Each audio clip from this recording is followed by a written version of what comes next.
अस्सलाम वालेकुम जी। सुबह सवेरे पाकिस्तान में बहुत खुशामदीद। मैं हूँ शिफा यूसुफ और मैं हूँ वैस मंगल वाला। मेरी तरफ से भी आप सबको अस्सलाम वालेकुम। खुदा का शुक्र है कि उसने हमें आज की सुबह देखना नसीब फरमाई। और आज की सुबह भाई एक बड़ी अहम चीज़ से आगाज़ करता हूँ मैं। और वो जो अहम चीज़ है वो ये है कलम। ये क्या है? कलम। कलम, ठीक है जी। ये देखें, बिल्कुल बिल्कुल अच्छा है, बिल्कुल काम करता है, चलता है कलम। हाँ, इसमें जो मैं खुद खोल देता हूँ, तोड़ ही ना दें आप इसको। अच्छा ठीक है। हमारे ज़माने में, मतलब हमारे इतना पुराना नहीं है ज़माना, लेकिन हमारे ज़माने में ऐसा लिखा करते नहीं, ऐसी वो होती थी बाहर से वो डॉलर वाले पेन। अच्छा, इंक पेन। हमारे ज़माने में तो लोग उंगली से काट कर खून से लिखते थे। खून से वो तो खत। हाँ, ये भी होता था जिंदगी में। तो बहरहाल ये जो कलम है इसकी बात मैं करना चाह रहा था कि ये कलम है, इस कलम के कितने हिस्से हैं? 2 हिस्से हैं। हाँ, एक ढक्कन और एक जी, एक इसका है ढक्कन। ये ठीक है। तो एक तो ये कि भाई कलम अगर खो जाए तो नया ले सकते हैं, ढक्कन खो जाए ना तो फिर नया नहीं ले सकते, ढक्कन नहीं मिलता नया। हाँ, ढक्कन गुम जाए तो बड़ी टेंशन होती है। तो इसीलिए अपने दोस्तों की कदर करें। हाँ। ये सब ढक्कन जो होते हैं ना हमारे दोस्त। हाँ। लेकिन बहरहाल जो कलम की बात मैं करना चाह रहा था उसकी तरफ आप मुझे कहाँ ढक्कन की तरफ ले गई। ये ना करें, इधर उधर ना निकले। अब इस कलम के 2 हिस्से हैं, एक ढक्कन और एक ये जो बुनियादी तौर पे इसका कलम है। अब ये जो पार्ट है इसको हम कहेंगे कि ये इस कलम का 90% हिस्सा ये है, बाकी 10% हिस्सा ये है। ऐसा ही है। अब ये जो 90% हिस्सा है ये क्या काम कर रहा होता है? फंक्शन सारा इसका यही कर रहा होता है, लिख भी यही रहा होता है। मतलब सारी मेहनत कौन कर रहा होता है? कलम। ये कलम, ठीक है। अच्छा, जो रगड़ रहा होता है वो भी यही हिस्सा होता है, जिसकी घिसाई हो रही होती है वो भी यही हिस्सा होता है। जो सारी मेहनत का काम है वो इस हिस्से ने करना है। हाँ। ठीक है।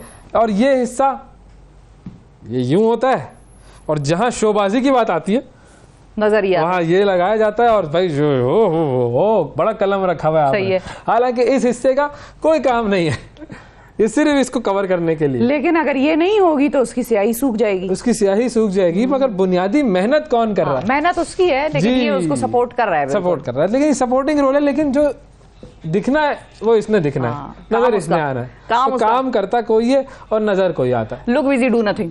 अच्छा, एक और चीज कि ये 90% हिस्सा जो है ये असल में काम कर रहा है, और ये 10% हिस्सा जो है वो सारा क्रेडिट ले रहा है, क्योंकि इसके ऊपर ये मोनोग्राम लोगो स्टाइल सारा बना। तो जिंदगी में बहुत सारे लोग ऐसे होते हैं जो ये 90% होते हैं, लगे हुए होते हैं काम करने में, मेहनत करने में, मुश्किलात झेलने में, लेकिन कोई नहीं पूछता उन बेचारों को। और ये जो 10% लोग होते हैं ना, हाँ, बिल्कुल, ये 10% सारा क्रेडिट ले जाते हैं। हाँ, ये वो वाले हैं जो शोर कर रहे हो, शोर मचाते हैं, बड़ा काम हो रहा है भाई, हम बहुत कुछ कर रहे हैं, बहुत शदीद मसरूफ। नजरिया आते हैं, ये ब्रांड नजर आता है भाई।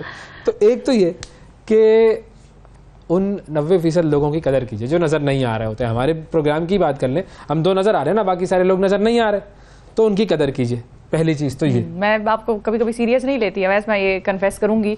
अभी आप कहने लगे थे, मुझे लगा आप ये कहेंगे कि 90% इसकी कदर कर।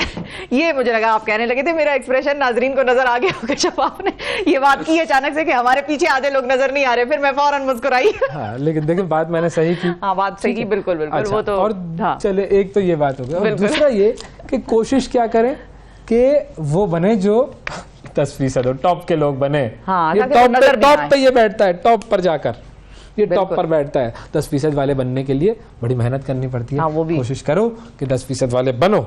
और ये कलम इधर आ गया, बिल्कुल सही। आज से मैं इस कलम से लिखूंगा बस।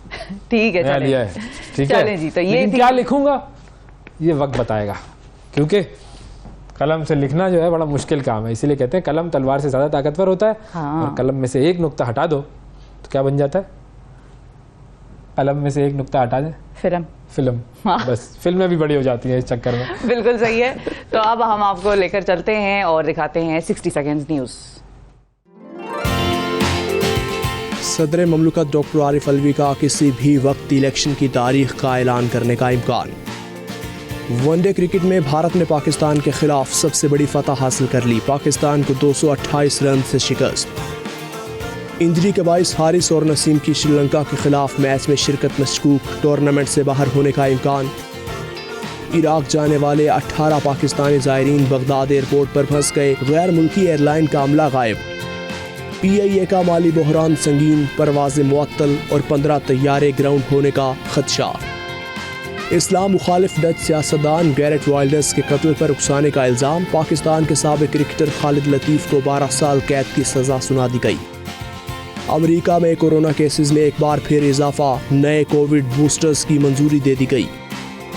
नाइजीरिया में कश्ती हादसे में 26 मुसाफिर हलाक, कई अफराद लापता।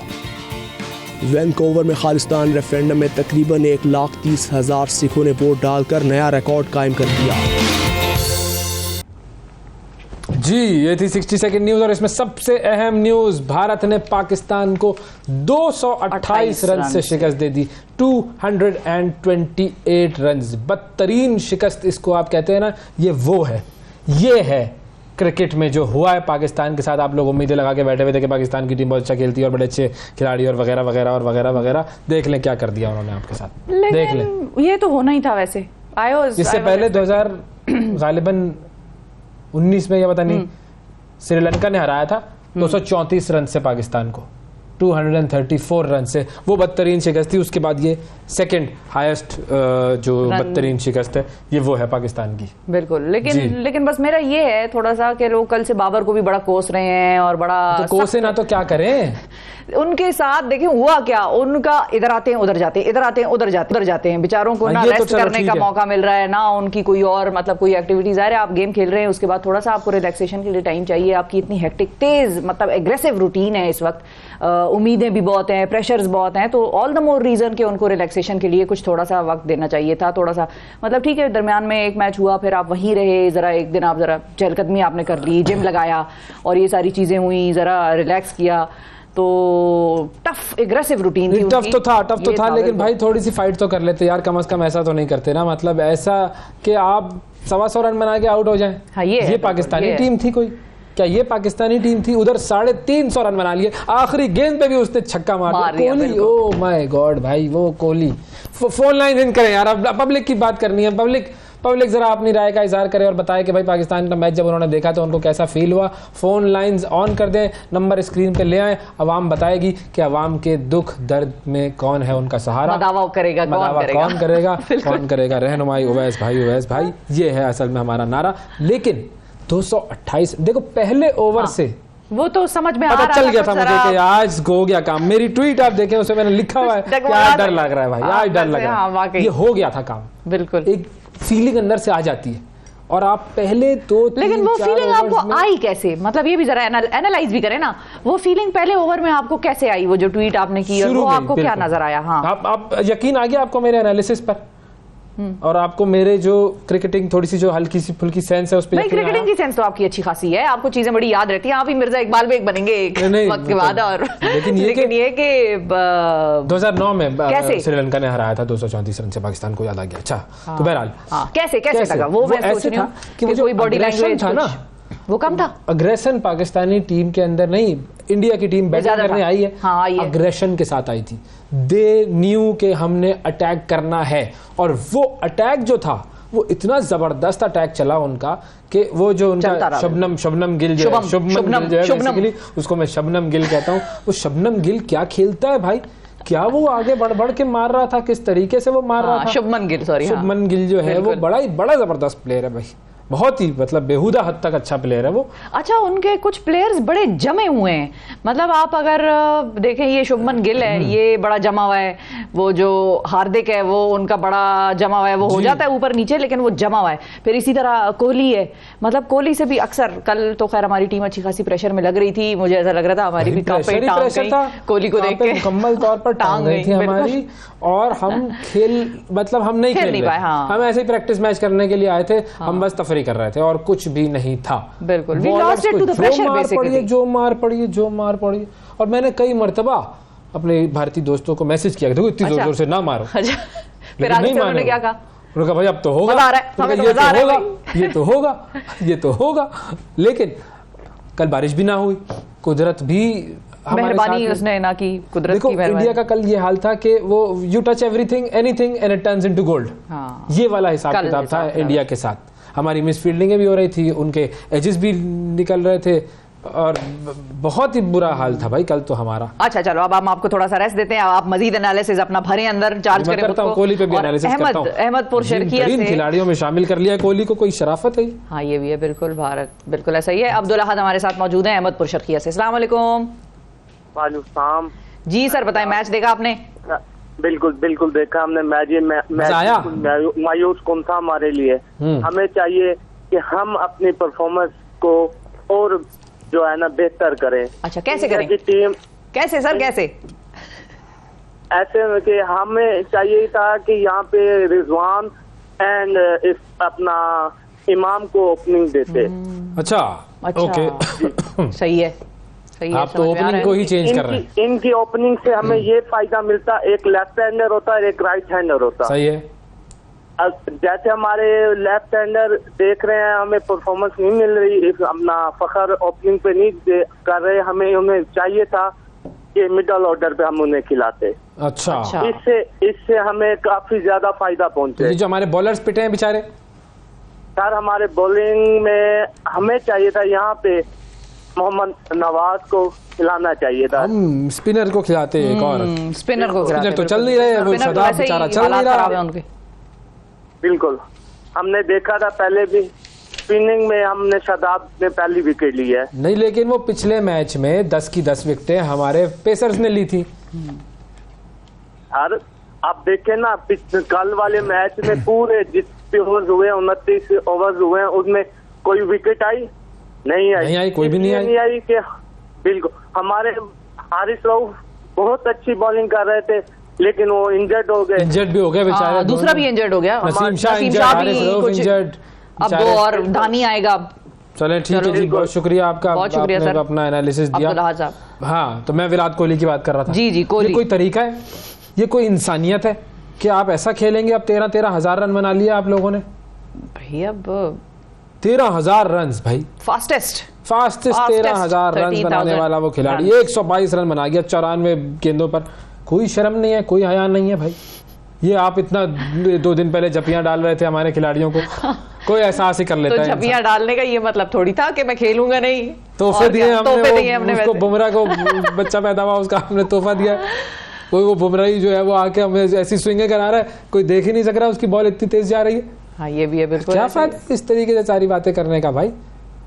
वो सही था गौतम गंभीर का, कोई बात ना करे, बस एक दूसरे से आंखों में खून उतर आना चाहिए जी बस। बिल्कुल अब सिनेरियो क्या है? हाँ। वो टीम पाकिस्तान की जो कि फाइनल में पहुंच चुकी ही थी, अब वो फाइनल से बाहर हो जाएगी और टूर्नामेंट से बाहर होने की उम्मीद हो गई है उसकी, क्योंकि आज श्रीलंका इंडिया मैच होगा। ये मैच अगर हो जाएगा, आप क्या कह रहे हैं? आज जी बाहर? ये सब ये बारिश के शेड्यूल की वजह से। जी बिल्कुल, मतलब बाहर ही? जी बाहर, बाय बाय टाटा, खत्म खल्लास जी। अच्छा तभी इतना दुख लगा हुआ है, मैं तो अभी उम्मीद में थी। अजहर साहब हमारे साथ मौजूद है। अजहर साहब अस्सलाम वालेकुम। वालेकुम सलाम जी। जी मंडी बाउद्दीन से आप बात कर रहे हैं। जी बिल्कुल। इस बात की बखैर मुझे बताओ मेरे दोस्त, बताओ क्या जज्बात है? ब्रदर थोड़ा सा यानी कि कॉम्बिनेशन ये किंग बाबर है, इतना हवा में नहीं उड़ना चाहिए कि थोड़ा सा यानी कॉम्बिनेशन इनको सही करना चाहिए। मोहम्मद हारिस और इमाम उल हक ओपनर होना चाहिए। इफ्तिखार साहब की जो है उनकी परफॉर्मेंस नहीं है, सऊद शकील को जगह दे। हाँ सऊद शकील भी बिल्कुल अच्छा नाम है। यस जी हाँ, लेकिन हमारी कैप्टेंसी थोड़ी सी कम अग्रेसिव नहीं है, हम थोड़ा डर रहे थे कल आप काइंडली अगर थोड़ा सा गौर करें ना बॉडी लैंग्वेज पर बाबर साहब जी, तो बिल्कुल वो किंग बाबर तो लग ही नहीं रहे। लेकिन वो बात वही है ना, देखो 350 रन बन जाते हैं तो सामने वाला प्रेशर में तो आएगा ही, वो तो है जी। फर्स्ट ऑफ ऑल तो आप देखते ना टॉस जीत कर जो फैसला हुआ है बैटिंग उनको क्यों दी गई है? हाँ ये भी है बिल्कुल। वो बारिश की उम्मीद थी ना हमें। जी सर, कम से कम इतना तो होने दो, रिजर्व डे कम भी याद रखना चाहिए था ना। हाँ ये भी है बिल्कुल, ये भी है, लेकिन बस ये मसला है भाई। थैंक यू अजहर साहब। 356 इतना यानी कि इतनी यानी कि टॉप क्लास बॉलिंग और 356 जी टॉप क्लास बॉलिंग का तो उन्होंने रिकॉर्ड ही उधेड़ दिए। बिल्कुल जी बिल्कुल ऐसे ही। बहुत शुक्रिया यानी कि अजहर साहब, थैंक यू, बहुत शुक्रिया। हमारे साथ मौजूद है फजलुर रहमान साहब लाहौर से। अस्सलाम वालेकुम फजलुर रहमान साहब।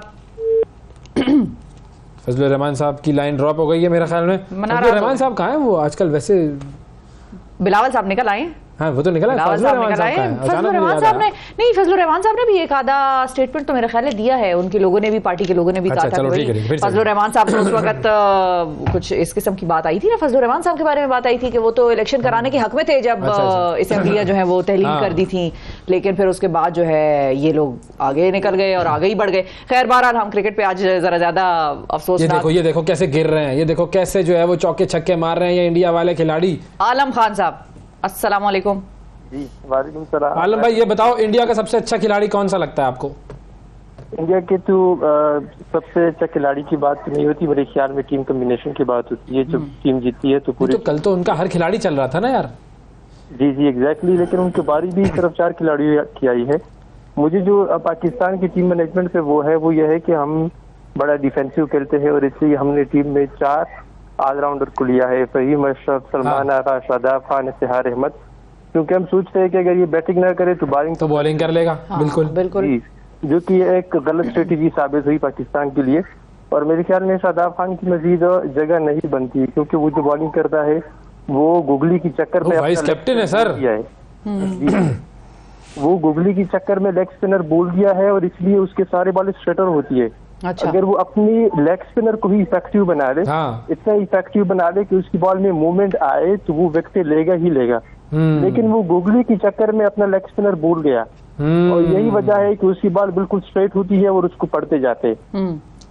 तो बस जैसे पढ़ते जाते हैं बेचारे, बस फिर लटक ही जाता है। फिर तो इंसान कहता है बस क्या होगा, यही बात है। और बाकी हमें इतनी उसकी हमें अगर 5 जेन्युइन बॉलर के साथ जाए और सेक्स उसके साथ जाए, बैटर्स के साथ जाए तो हमें बड़ा अच्छा एक टीम मिलेगा जो कि वो जेन्युइन स्पेशलिस्ट होंगे। लेकिन हम हमेशा ये करते हैं कि या तो अब हमारे पास दूसरा रिजर्व ऑप्शन कौन था, मोहम्मद नवाज था, वो भी क्या है कि वो बैटर भी है बॉलर भी है। बिल्कुल, तो ये इससे नहीं चलता। हमारे पास तो ये बड़ा स्पेशलिस्ट चाहिए हमें। हाँ बिल्कुल, लेकिन स्पेशलिस्ट जैसे फखर जमान हमारे पास है या इमाम है, वो चले। कल तो कोई भी नहीं चला ना, बाबर आजम है, कोई भी नहीं चला। मतलब कल यही बात है। तो अब जब आप 4 या 5 वो लेंगे ऑलराउंडर लेंगे तो यही होगा। चलें सही है, थैंक यू, आपका ओपिनियन अच्छा है। और कौन है जी हमारे साथ कॉलर? अरशद भाई अस्सलाम वालेकुम। वालेकुम सलाम। अरशद भाई आप बताइए, आंसू कितने बहाए आपने? आंसू तो बहुत बहाए हैं। ये कल का मैच देख के बहुत ही हम मतलब अफसोदा हुए। टीवी कब बंद किया, ये बताओ, टीवी कब बंद कर दिया था? टीवी असल में हम जब मैच स्टार्ट हुआ है तो हम खाना खा रहे थे होटल में, सही है। अल्लाह, तो फिर खाना खाया गया आगे? ओवर शुरू किया है? नहीं ये बताएं, फिर आगे खाना खाया गया? तो वो मतलब इस तरह वो एक तो सालन में मसाला ज्यादा था और दूसरा ये मसाला लग गया हमें मैच का पहले ओवर से। हाँ, वो जो हलक में फंस जाता है ना, शदीद जलन हो रही है। सबसे पहले इन्होंने ये मतलब गलत फैसला किया है कि जो बैटिंग छोड़ दी, बॉलिंग फर्स्ट स्टार्ट की है, ये इन्होंने गलत फैसला किया मेरे ख्याल से। लेकिन इतनी फ्लैट पिच थी, सारी की हैं, इसके ऊपर तो मार नहीं, फर्स्ट ओवर से ही बहुत सारी मिस्टेक की हैं जिसकी वजह से ये आज। अब करें क्या, अब क्या करना चाहिए? करना पड़ रहा है। करना क्या चाहिए, बेहतरी कैसे लाएंगे? बेहतरी एक तो ये देखें, मतलब आप टॉस कर रहे हैं तो जो आपकी किस्मत में फर्स्ट आ रहा है तो उसको सिलेक्ट करें ना। अच्छा, अपनी किस्मत नहीं आजमाएं। हाँ बिल्कुल, अपने तुक्के ना लगाएं। ठीक है, बहुत शुक्रिया, बहुत शुक्रिया अरशद साहब, थैंक यू।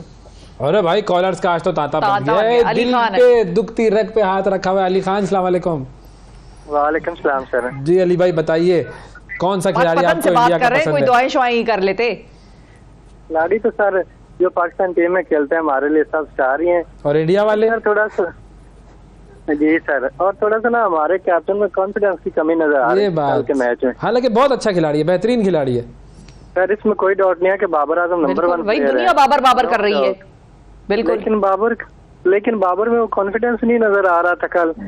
क्यों हम पाक इंडिया के मैच में इतना ज्यादा सीरियस हो जाते हैं? लेकिन पिछले मैच में तो अभी तो ग्राउंड भी खाली था, मजे की बात ग्राउंड खाली था, कोई नाराबाजी इस किस्म का सिलसिला भी बहुत ज्यादा नहीं था। हाँ, इस बात की समझ नहीं आ रही, थोड़ा सा हमारे कैप्टन को ना अग्रेसिव होना पड़ेगा। हाँ बिल्कुल अग्रेसिव हो गया, फाइट करके हारो यार, फाइट करके हारो, कोई मसला नहीं है। हाँ जी, फाइट करके हारोगे तो ठीक है। देखा 66 पर उनकी 4 विकेट डाउन हो गई हैं जी, और उन्होंने अटैकिंग क्रिकेट नहीं खेली। फिर वही मिडिल ऑर्डर में तो हमारी बॉलिंग पहले ही बहुत वीक चल रही है, वैसे ही बिल्कुल। हाँ, वहाँ पर भी अटैकिंग क्रिकेट खेलनी चाहिए थी सर।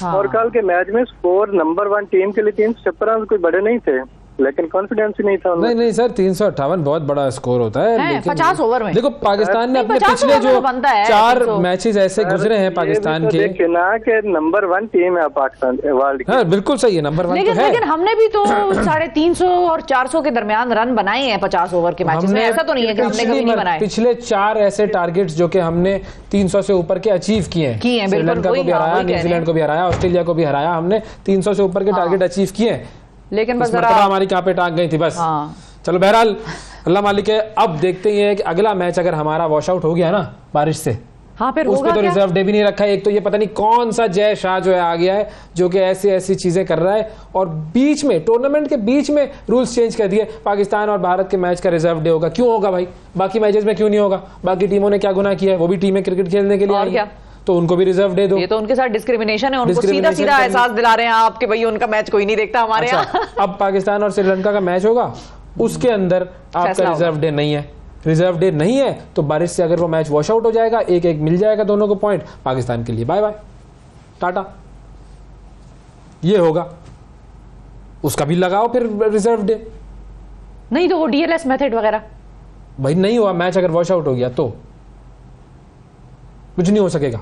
बहरहाल ब्रेक ले ले भाई, छोड़े नसीम शाह से लोग मिलने, आप छोड़े, आप कैसी बातें कर रहे हैं? नसीम शाह से ये करते ही हैं इंडियन से, इंडिया वो हनी ट्रैप करते हैं ये। हाँ, श्रीलंका पहुंची है खातून भाई। हाँ। ब्रेक के बाद वापस आते हैं तो पाकिस्तान के मायनाज क्रिकेटर अहमद शहजाद भी हमारे साथ होंगे, उनसे भी बात करेंगे। और बस क्रिकेट, बस ब्रेक ले लो यार, ब्रेक ले लो बस। सुबह सवेरे पाकिस्तान, सुबह सवेरे पाकिस्तान, सुबह सवेरे पाकिस्तान।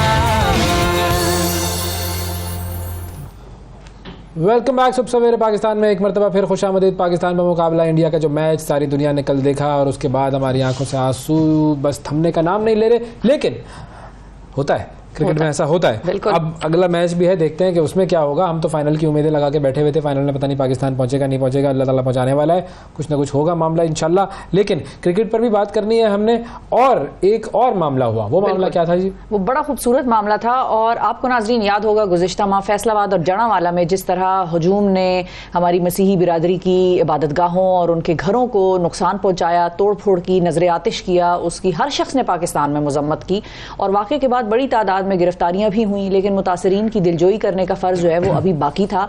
ये फ़र्ज़ निभाने के लिए हमने देखा कि हमारे आने वाले चीफ जस्टिस ऑफ पाकिस्तान जनाब काजी फायज़ ईसा साहब भी वहाँ पर मौजूद थे, वहाँ पर अपनी अहलिया के साथ वो भी गए, उन्होंने भी उन लोगों की दादरसी की, और यही फ़र्ज़ निभाने के लिए पाकिस्तान के क्रिकेटर अहमद शहजाद साहब भी सामने आए, और उन्होंने न सिर्फ हमारी मसीही बिरादरी का बल्कि पूरी कौम का दिल जीत लिया। मिलियन स्माइल्स फाउंडेशन के नुमाइंदे के तौर पर वो वहाँ पर गए, जड़ांवाला फैसलाबाद जाकर मुतासरीन में इमदादी सामान तकसीम किया और उनके दुख सुख सुने, उनके साथ वक्त गुजारा, उनकी मदद की, उनके साथ बैठे।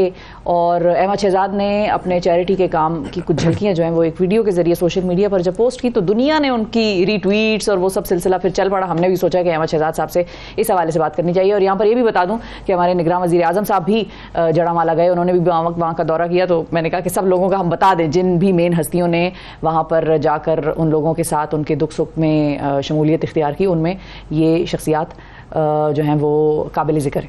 तो हम अहमद शहजाद साहब बिल्कुल बढ़ लें, बिल्कुल बिल्कुल क्रिकेट भाई, आज तो क्रिकेट छाया। अस्सलाम वालेकुम अहमद शहजाद साहब। वालेकुम अस्सलाम सर, हाउ आर यू? बिल्कुल ठीक, अल्लाह का शुक्र सर, बस मैच देख के अजीब टेंशन में है। आप बताएं जरा, आपने कल इंडिया पाकिस्तान का मैच हो रहा था वो देखा, आपको टेंशन थी? टेंशन होती है? देखिए बिल्कुल एक्साइटमेंट ज़्यादा होती है, tension is not the right word. Like मुझे पता है कि कितना बड़ा मैच है, मेक और ब्रेक वाली सिचुएशंस भी आ जाती हैं, हीरो बनने के टाइम होते हैं, क्योंकि हमारी जो कौम है क्रिकेट से इतना प्यार करती है, और फिर वो इंडिया के साथ जो पाकिस्तान इंडिया की राइवलरी है उस पर बहुत ज़्यादा कहीं ना कहीं हार्श भी हो जाती है। मरने मराने की भी बातें आ जाती है, लेकिन it's good fun. India Pakistan is fun game, और बड़ा मौका होता है इस मैच में परफॉर्मेंस करके हीरो बनने का. बिल्कुल बिल्कुल. ऐसे ही ये प्रेशर जो है, ये कई मरतबा आपने खुद भी फील किया है, तो उस वक्त माइंड में चल क्या रहा होता है, कितना मुश्किल होता है उस प्रेशर को संभालना या झेलना? जी, प्रेशर की तो गेम है. इंडिया पाकिस्तान में इंटरनेशनल गेम जो भी होता है, इट्स अबाउट प्रेशर. मैंने बहुत सारे प्लेयर्स देखे हैं जो डोमेस्टिक में बहुत अच्छा खेलते थे, लेकिन वो इंटरनेशनल लेवल का प्रेशर बर्दाश्त नहीं कर पाए. वो 2 मैच भी नहीं खेलते और उनके रिकॉर्ड्स डोमेस्टिक में बेतहाशा होते हैं. So it's about how you deal with pressure. International cricket is this. तो इंडिया पाकिस्तान इतना हाई वोल्टेज गेम है, तो उसमें प्रेशर के आलम आपको मैं क्या बताऊं लफ्जों में क्या होते हैं क्या नहीं होते. इतना जरूर पता है कि जब मैच फंस जाता है या आप मैच में थोड़ा नीचे होते हैं तो प्रेशर डबल हो जाता है. उस सिचुएशन से अपने आप को निकालना, इट्स लाइक दैट ये ही लर्निंग्स होती हैं. That's what you learn. But in the end of the day this is what you play cricket for. You play cricket for enjoyment. You play cricket to learn, with cope with all these pressures, and so these pressure and coping with these pressure can make you a strong person, strong personality in your life. बिल्कुल. अच्छा, ये बताएं, कल का जो match था उसमें आपको क्या लगा? बहुत टेंशन में थे हम, प्रेशर में थे, विकेट्स हमारी गिर रही थी, इंडिया वाले हमें ठकाठक मार रहे थे, लेकिन कल हुआ क्या आपके मुताबिक? जी, नॉर्मली ये है कि हमारी we have one of the best bowling attack in the world. इसमें तो कोई दो राय नहीं है. और क्रिकेट है, वी ऑल ह्यूमन. दूसरी टीम्स भी प्रिपेयर होके आती हैं, होमवर्क करके आती हैं. समटाइम्स जो आपकी एग्जीक्यूशन है वो प्रेशर की वजह से जिस तरह आप चाह रहे होते उस तरह नहीं हो रही होती. It was a bad day for our bowlers, and इंशाल्लाह I have no doubts they will come back hard. इंशाल्लाह अल्लाह करे मौका मिले हमें और फिर हम फाइनल में खेलें इंडिया से, और फिर उसके बाद बस कुछ हो. अच्छा, प्रेशर की बात कर रहे थे हम लोग, तो ये जो इंडिया पाकिस्तान का गेम है वो तो खैर ज़ाहिर है अलग ही लेवल का होता है, लेकिन अदरवाइज भी कोई ऐसा मोमेंट जिसमें आप लोगों को घबराहट तारी हो गई हो, कोई चीज़ ऐसी कोई हमें बताना चाहेंगे?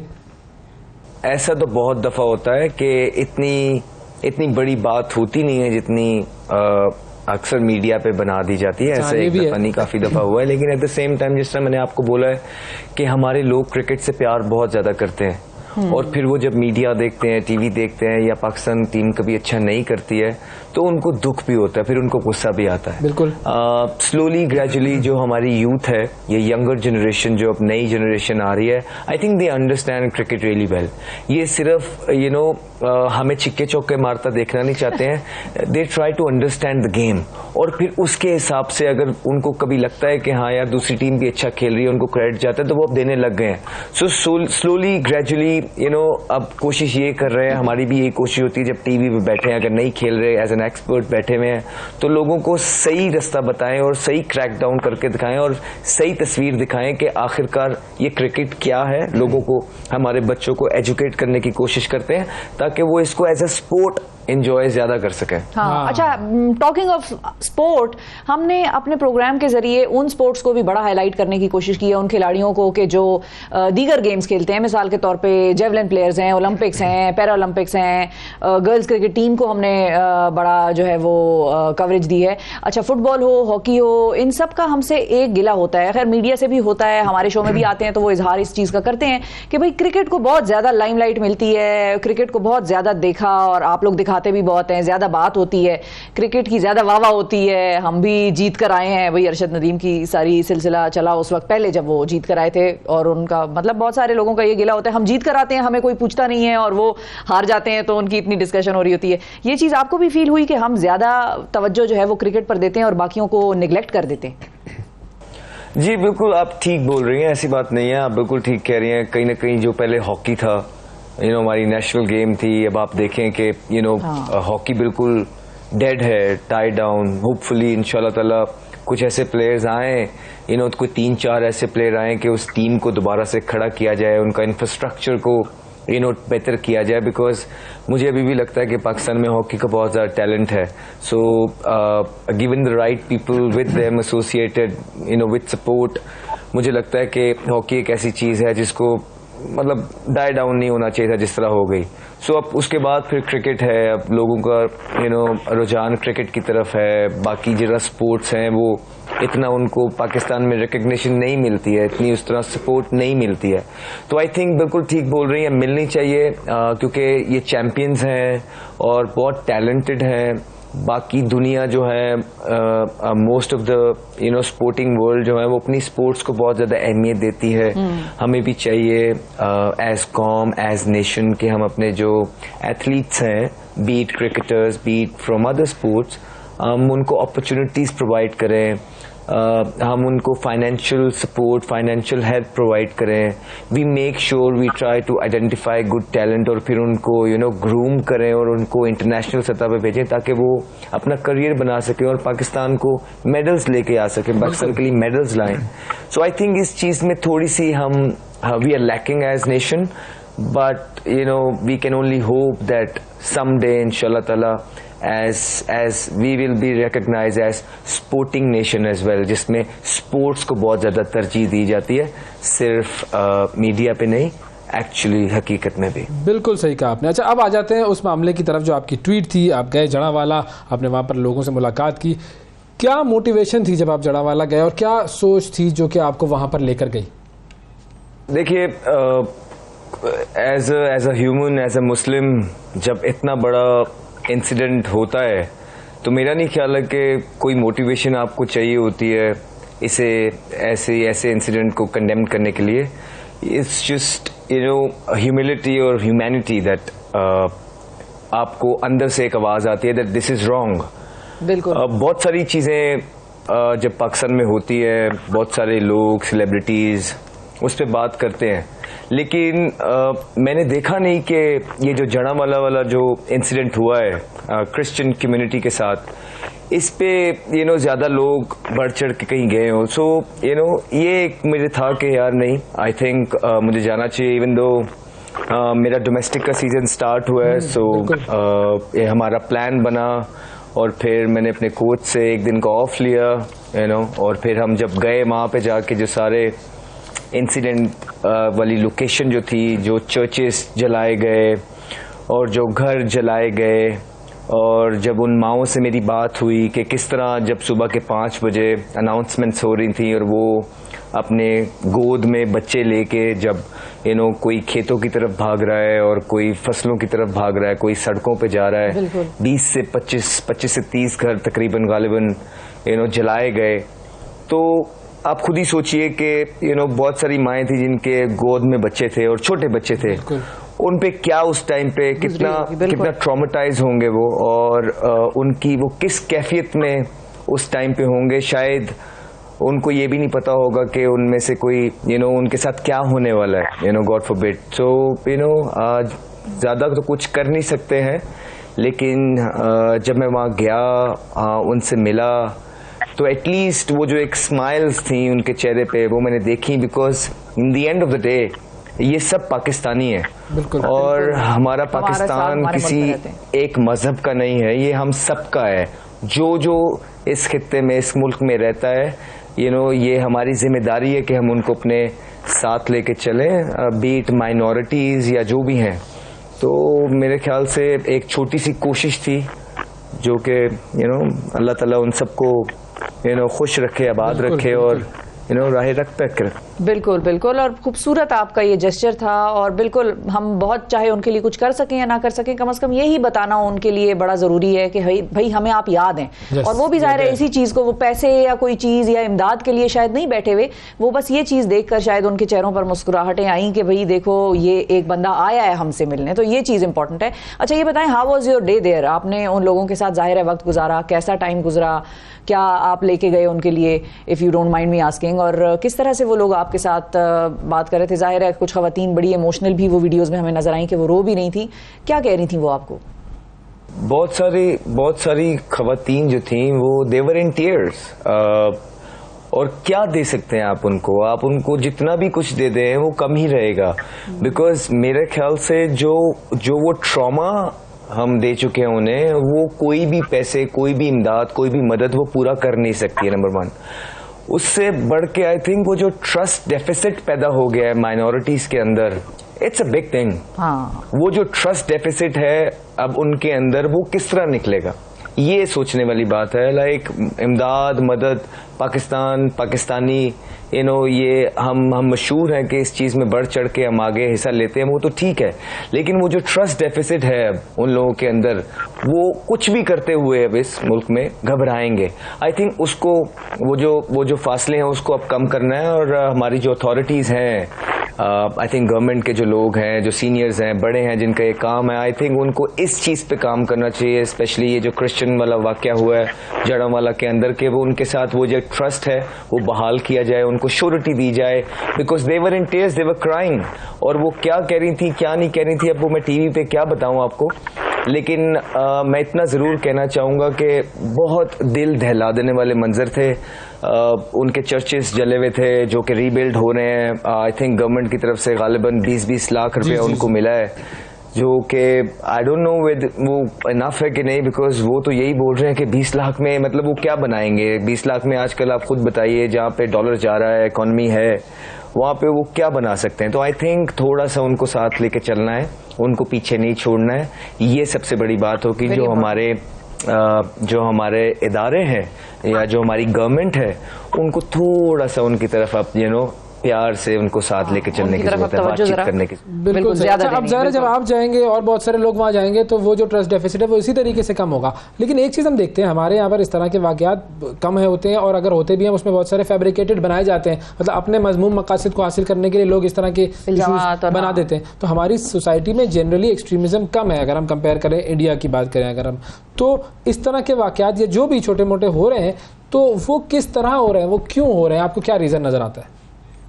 सर देखिए, अगर आप दूसरे मुल्कों में देखें, पाकिस्तान में ऐसे वाक़यात कम होते हैं, ठीक है। दूसरे जो लोग हैं या जब हम इंटरनेशनल खबरें सुनते हैं वहाँ पे ये वाक़यात बहुत पाए जाते हैं, लेकिन मुझे नहीं पता ये क्यों हो रहा है, कैसे आ रहा है। मुझे इतना ज़रूर पता है कि हम एक मुसलमान कंट्री हैं, ला इलाहा इल्लल्लाह पे ये वतन बना है, तो हमें उसको उसके हिसाब से रहना है, हमें दीन के हिसाब से यहाँ चलना है।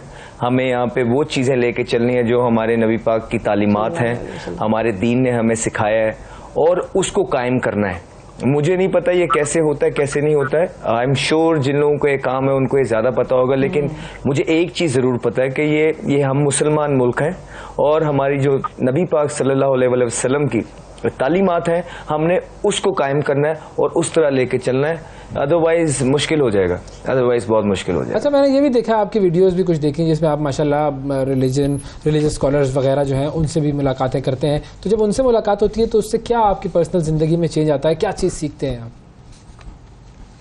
आपको देखना पड़ेगा कि हम दीन से बहुत दूर आ गए, और जब तक किसी चीज पे टाइम नहीं लगाएंगे, मुशक्कत नहीं करेंगे उसके लिए, क्योंकि दीन नाम है मुशक्कत का, एफर्ट नहीं करेंगे, तब तक हमें वो चीजें पता नहीं लगेंगी। जब आप एफर्ट पुट करने लग जाएंगे, वन बाय वन आप पे सारी चीजें खुलती जाएंगी, और जब आप एफर्ट करते हैं अल्लाह ताला आपको अपनी तरफ खींचता है। एफर्ट नहीं करेंगे, चीजें नहीं आएंगी। तो मैं सर सीखता हूँ, जहाँ से भी मुझे अच्छी बात मिलती है, जहाँ से भी मुझे लगता है कि ये बात मेरे जिंदगी में मेरे या मेरे बच्चों के काम आएगी, मेरे हाउस होल्ड में काम आएगी, या एज सेलिब्रिटी मैं इस बात को लेके आगे स्प्रेड कर सकूंगा। Sir I try to learn as much as I can. सही। अच्छा, अगर अब हमने अपनी सोसाइटी को एक इंक्लूसिव सोसाइटी बनाना है कि जो जिस तरह रहना चाहे वो उस तरह से रहे, उनको आज़ादी हो और वो कॉन्फिडेंस भी उनमें हो कि भाई हम कुछ कर रहे हैं तो डर डर के ना करें, खुल के करें, अपने मुल्क में कर रहे हैं भाई, तो इस हवाले से क्या करना चाहिए? क्या कहेंगे इस हवाले से लोगों को? उससे पहले सबसे पहले तो चीजें दरगुजर करना सीखनी है, और दूसरा ये है कि हर चीज के लिए इदारे मौजूद हैं। अगर कोई इंसिडेंट होता है ऐसा जो कि नागवार है और जो हमें बर्दाश्त नहीं है, उन चीजों के लिए भी जुडिशरी है, हमारे कोर्ट्स हैं, हमारी सुप्रीम कोर्ट्स हैं, ऐसे लॉज मौजूद हैं, हमें उनको फॉलो करना है। जब हम कानून को अपने हाथ में ले लेते हैं और समझते हैं कि हम ही कानून है, वहां पे गलतियां होती हैं। ये बड़ा इंपॉर्टेंट पॉइंट है, हम कानून नहीं है। हाँ, इदारे मौजूद हैं, वो कानून की अमलदारी भी कराएंगे और वही सजा और जजा का कॉन्सेप्ट भी इस मुल्क में नाफिज कराएंगे। अच्छा, अब जाहिर है बहुत सारे ऐसे सेलिब्रिटीज होते हैं जो कि थोड़ी देर के लिए जरा आंखों से ओझल हो जाते हैं। अब लोग ये जानकर बड़े खुश हुए कि आप जड़ावाला गए और उन लोगों से आपने मुलाकात की, लेकिन इसके अलावा क्या क्या क्या एफर्ट्स चल रही हैं आपकी, आप क्या क्या कर रहे हैं? ज़ाहिर फाउंडेशन भी अपनी आप चला रहे हैं, लोगों की मदद भी कर रहे हैं, इसके अलावा क्या कर रहे हैं आजकल? डोमेस्टिक खेल रहे हैं, लेकिन अहमद शहजाद की ज़िंदगी में और क्या हो रहा है? कुछ नहीं, मेरा ज़्यादा टाइम मेरी फैमिली के साथ गुजरता है और फिर मेरा जिम और मेरी प्रैक्टिसेस। लाइक मैं टीम से बाहर हूँ, अभी खेल नहीं रहा हूँ, लेकिन मेरा हर दिन मेरी जो मेरा एक रजीम है फिटनेस की या मेरी प्रैक्टिसेस की, उसमें ही गुजरता है। और दूसरा ये है कि I am trying to come back. अभी डोमेस्टिक सीजन स्टार्ट हुआ है, I am representing Lahore whites, जिसके कोच है Ejaz Ahmed junior, captain Asad Naseem. So we playing there. आज कल शायद पहला दिन था मैच का। It's going well. So it's really important for me कि मैं जो भी क्रिकेट खेल रहा हूँ डोमेस्टिक में, उसमें परफॉर्मेंसेस दूँ। आखिरी 5-6 टूर्नामेंट्स जो मैं खेल रहा हूँ अपने डोमेस्टिक के, I been playing really well. I am really happy with my form, my fitness. So now again it's an opportunity for me, platform for me, so I can score runs and इंशाल्लाह ताला अल्लाह ना करे कि पाकिस्तान में किसी की बुरी form हो, वो अच्छा खेलते रहे, परफॉर्म करते रहे, लेकिन अगर किसी की फॉर्म ऊपर नीचे होती है तो मैं इस पोजीशन में हूँ, मेरी फिटनेस लेवल वो हो, मेरा फॉर्म ऐसी हो, मेरे पीछे इतने स्कोर लगे हो कि I can easily replace them. हाँ बिल्कुल बिल्कुल, इंशाल्लाह। और वापसी हो जाएगी जी आपकी भी, इंशाल्लाह टीम में वापसी हो जाएगी। अच्छा ये बताएं कि अब बहुत सारे लोग जाहिर है अपनी फेवरेट सेलिब्रिटीज के बारे में जानने की कोशिश करते हैं, हर चीज वो नहीं जान सकते, लेकिन आज एक सीक्रेट आपके बारे में हम यहाँ पर रिवील करते हैं। बहुत सारे लोग, अवैस मैं आपको बताती हूँ, बहुत सारे लोग ये नहीं जानते अहमद शहजाद की मुतअद्दिद लैंग्वेजेस से बड़े ताल्लुकात हैं। मिसाल के तौर पे अब हम जरा मोड ऑफ कम्युनिकेशन या लैंग्वेज ऑफ कम्युनिकेशन चेंज करते हैं ताकि लोगों को पता चले कि एक और लैंग्वेज भी है जो आप जिस पे आपको बड़ा उबूर है और आप कई लैंग्वेजेस बोल सकते हैं। ठीक है जी, कर लें। कोशिश कवल शू। मैंने आपको पहले भी बताया जमा पुख्तो लग्गड़ वड़ा था, अगर स्टैंप ऑफ अथॉरिटी चे दे मां पुख्तो के ना दे बेम कोशिश कबल ना जी ना तासो बिल्कुल स्टैंप ऑफ अथॉरिटी पुख्तो के दे। और Awais is started to get uncomfortable क्योंकि अवैस जाते हैं ना जब पश्तो वाले या कोई अब भाई नहीं समझ में आ रही, तर्जुमा करके बता दें क्या क्या बात हो रही, क्या आप लोग गुफ्तगू कर रहे हैं, अवाम उन्नास के लिए भी तो बताएं ना। तर्जुमा करके मैं बता देती हूँ। तर्जुमा ये है कि मैंने उनको कहा कि भाई हम जरा लैंग्वेज ऑफ कम्युनिकेशन चेंज कर ले, तो उन्होंने कहा कि वो पहले तो हंसे उसी जबान में, हंसने की तो जबान पश्तो नहीं थी, वो कॉमन जबान समझ गया था, यूनिवर्सल जबान थी। पहले वो हंसे, फिर उन्होंने कहा कि हम कोशिश कर सकते हैं क्योंकि मेरी स्टैंप ऑफ अथॉरिटी पश्तो नहीं है, क्योंकि उस तरह से मुझे पश्तो में मेरे हिसाब से ग्रिप नहीं है, लेकिन मेरे हिसाब से तो आपकी अच्छी खासी ग्रिप है और स्टैंप ऑफ अथॉरिटी भी है। बल्ले की ग्रिप ज्यादा इंपॉर्टेंट है, पश्तो की ग्रिप जरा कम भी हो तो कोई मसला नहीं है। लेकिन बिल्कुल जो हमारे पश्तून बिरादरी वाले लोग हैं और जो नहीं जानते थे अदरवाइज भी कि आपकी पश्तो पर ग्रिप क्या है, तो ये कनेक्शन भी जरा उनके लिए बताएं, थोड़ा सा बैकग्राउंड बताएं कि भाई पश्तो आपने कैसे सीखी, क्यों सीखी, क्या ताल्लुक है आपका पश्तो से? पश्तो के साथ तो बड़ा सिंपल कनेक्शन है। पश्तो तो एक ऐसी लैंग्वेज है कि जो लाइक पठान भी होते हैं, इधर उधर पैदा हुए होते हैं, तो तब तक उन्हें पश्तो नहीं आती है जब तक वो खुद पठान ना हो। तो अल्हम्दुलिल्लाह मैं पठान हूँ और मेरे पेरेंट्स जो हैं वो पेशावर से हैं। We all siblings born and brought up in Lahore. मेरे पेरेंट्स लाहौर आ गए थे और उनकी शादी यहाँ पे हुई और फिर हम यहाँ पले बड़े। मेरे घर में मिक्स लैंग्वेजेस बोली जाती हैं, वो पश्तो भी बोलते हैं, उर्दू भी बोलते हैं, इंग्लिश भी थोड़ी थोड़ी बोल लेते हैं। तो मेरे कोशिश करते हैं कि बच्चों को भी अब जो हमारी जो लैंग्वेजेस हैं वो साथ साथ उनका इंट्रोडक्शन रहना चाहिए। So I am a Pathan basically, that is why I know Pashto. Yes, बहुत सारे लोग हैं जो कि पठान है भी नहीं, वो अपने साथ खान लगाने लग गए। तो खान से वो बड़ा फेमस आजकल वो ट्रेंड है जी, खान खान, तो हर बंदे के आगे खान लगाए। तो मुझे भी कुछ लोग पूछते हैं कि आप अपने नाम के आगे आपने कभी खान नहीं लगवाया ये वो, तो मैंने बोला कि हाँ आप ठीक कह रहे हो, लेकिन अब बहुत देर हो चुकी है, अब थोड़ा सा चीज़ी लगेगा कि शायद मैं कोई सिंपैथीज के लिए या कोई फॉलोइंग के लिए इस नाम को आगे लेके चल रहा हूँ। बट आपने ठीक बोला, बहुत सारे लोगों को नहीं पता है कि मैं पठान हूँ, लेकिन इंशाल्लाह अब आहिस्ता आहिस्ता लोगों को बताएंगे कि हमारे प्रोग्राम के बाद पता चल गया लोगों को। थैंक यू जी, बहुत शुक्रिया अदा करेंगे अहमद शहजाद खान साहब। और एक बार फिर जाते जाते आपको बता दूं पाकिस्तान इंडिया से हार गया है। वक्फा लेते हैं, वक्फे के बाद दोबारा हाजिर होते हैं। सुबह सवेरे पाकिस्तान, सुबह सवेरे पाकिस्तान, सुबह सवेरे पाकिस्तान।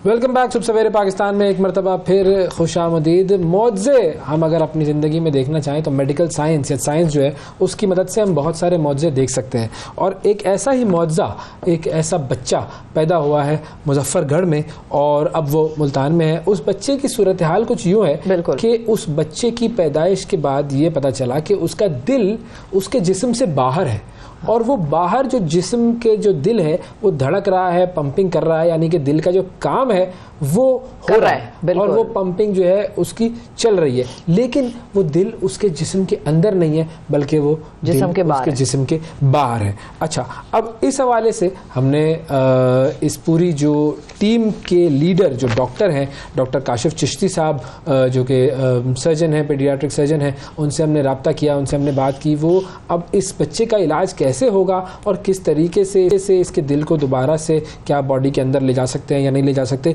ये पूरा सिलसिला जो है वो हमें समझाएंगे कि ये कंडीशन क्या होती है और कैसे इसको ट्रीट किया जाता है। डॉक्टर चिश्ती साहब हमारे साथ मौजूद हैं। अस्सलाम वालेकुम सर। वालेकुम अस्सलाम, आप सबका शुक्रिया, आप खैरियत से हैं? डॉक्टर साहब थैंक यू, बहुत शुक्रिया सर। हम बिल्कुल ठीक ठाक हैं। सबसे पहले ये बताइए कि ये बच्चा जो पैदा हुआ है जिसका दिल सीने से बाहर है वो कैसा है और क्या कंडीशन है? बिल्कुल जी, मैं इसकी अपडेट आपको इस तरह दूं कि मोहम्मद अब्दुल्ला जो जिनके वालिद मोहम्मद कासिम हैं, ये मुजफ्फरगढ़ के रिहायशी हैं।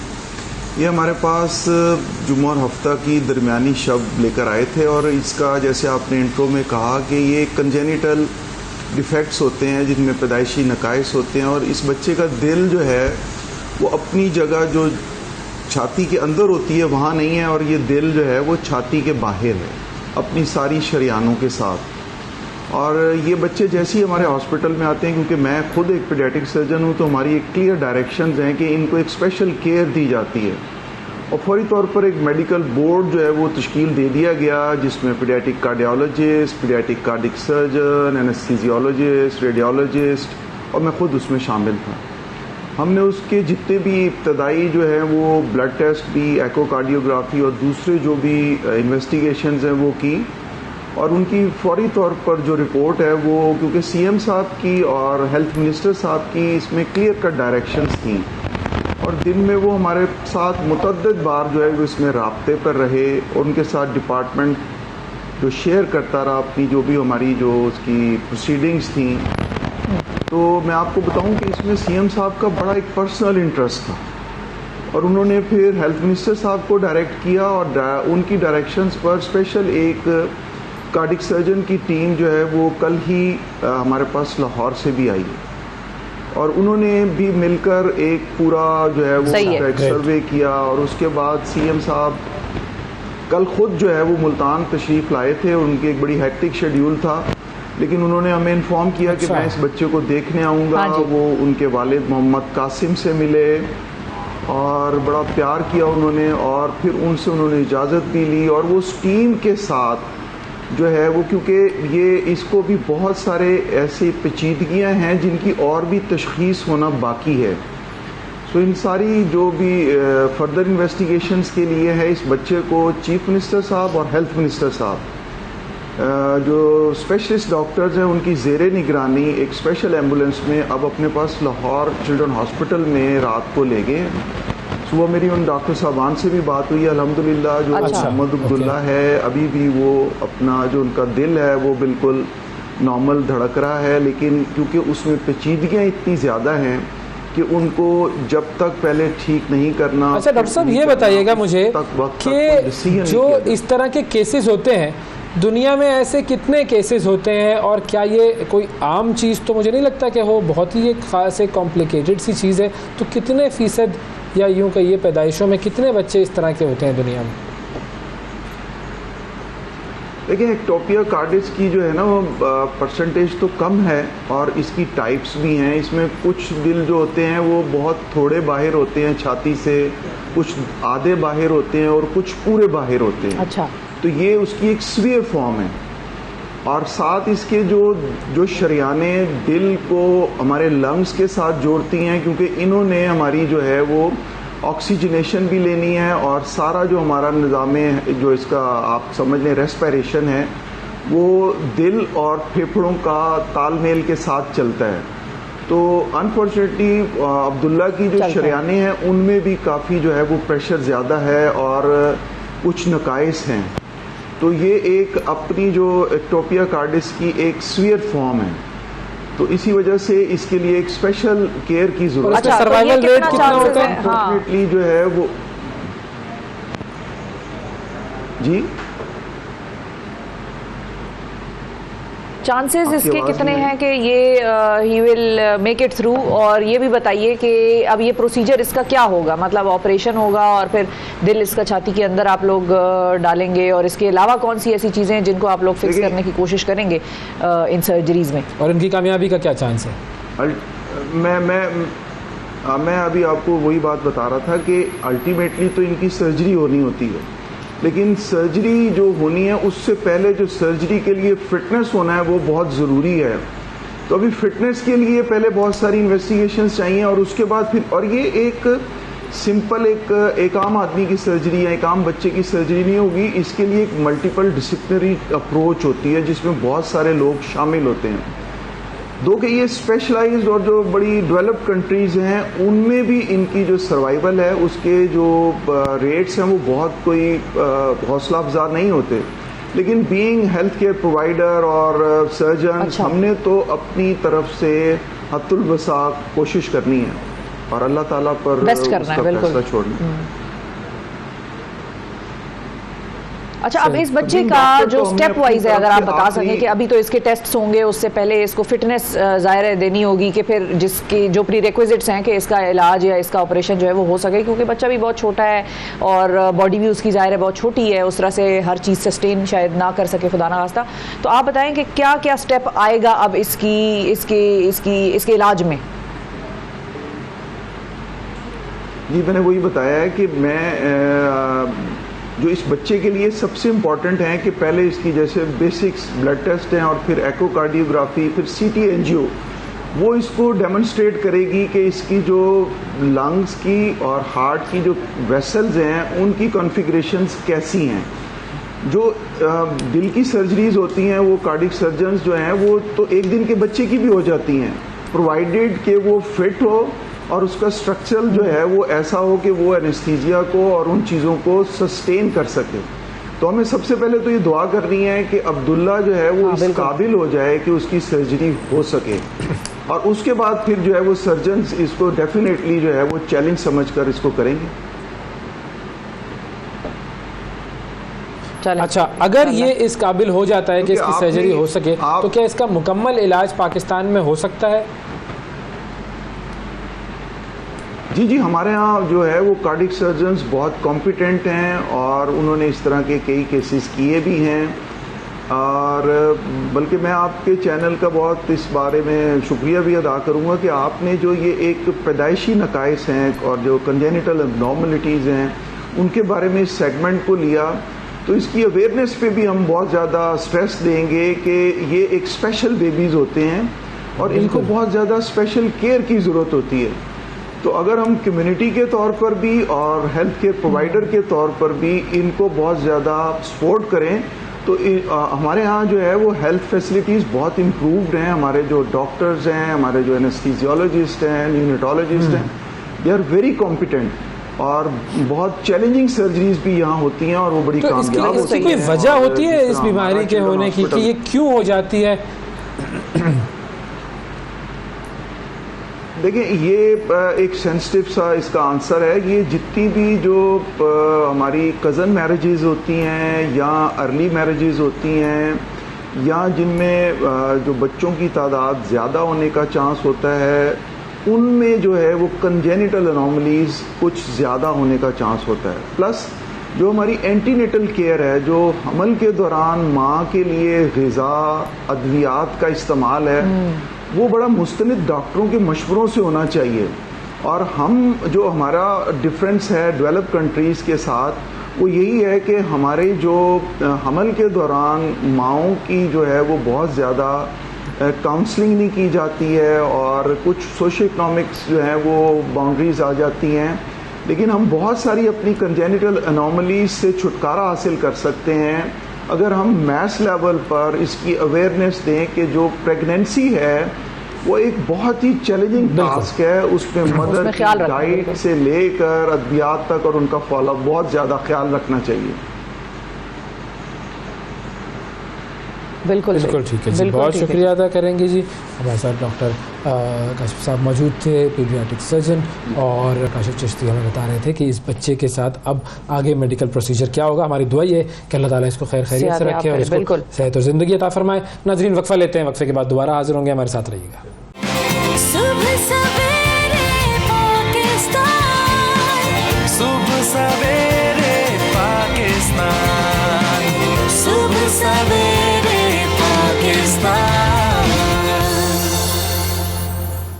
वेलकम बैक जी, वेलकम बैक। सेहत के हवाले से बात हो रही है, इलाज मुआवजे के हवाले से बात हो रही है। पाकिस्तान के हेल्थ केयर की पॉलिसी और हेल्थ केयर के निज़ाम को किस तरह से बेहतर बनाया जा सकता है और किस तरह से हम ये मेक श्योर कर सकते हैं कि पाकिस्तान में हर एक को बुनियादी मयारी सहूलत जो है वो इलाज की फराहम हो। और इसमें हुकूमतें क्या कर सकती हैं, हमारे प्राइवेट इदारे और गवर्नमेंट के इदारे जो ज़ाहिर है सरकारी हमारे हॉस्पिटल्स हैं, उनको किस तरह से बेहतर बनाया जा सकता है। हालांकि हम ये भी जानते हैं कि जो ख़ास तौर पर जो पेशेंट का लोड है वो सरकारी अस्पतालों में अच्छा खासा होता है। प्राइवेट हॉस्पिटल्स में तो हमारे जो चंद एक लोग जो आपको रेस्टोरेंट वगैरह में नजर आते हैं, जो अफोर्ड कर सकते हैं प्राइवेट हॉस्पिटल्स की का इलाज, वही वहाँ पर जाते हैं। असल में तो जो हमारा आवाम का रश है वो सरकारी अस्पतालों में होता है। उनको किस तरह से बेहतर बनाया जा सकता है। डॉक्टर सोहेल खान साहब हमारे साथ मौजूद हैं, जो कि national institute of cardiovascular diseases Karachi में CEO हैं और हार्वर्ड यूनिवर्सिटी से इन्होंने हेल्थ केयर मैनेजमेंट की डिग्री हासिल की है। Is one of the only Pakistani जो कि वहाँ से ये तालीम हासिल करके यहाँ पर आके गवर्नमेंट सेक्टर में काम कर रहे हैं। अस्सलाम वालेकुम डॉक्टर साहब।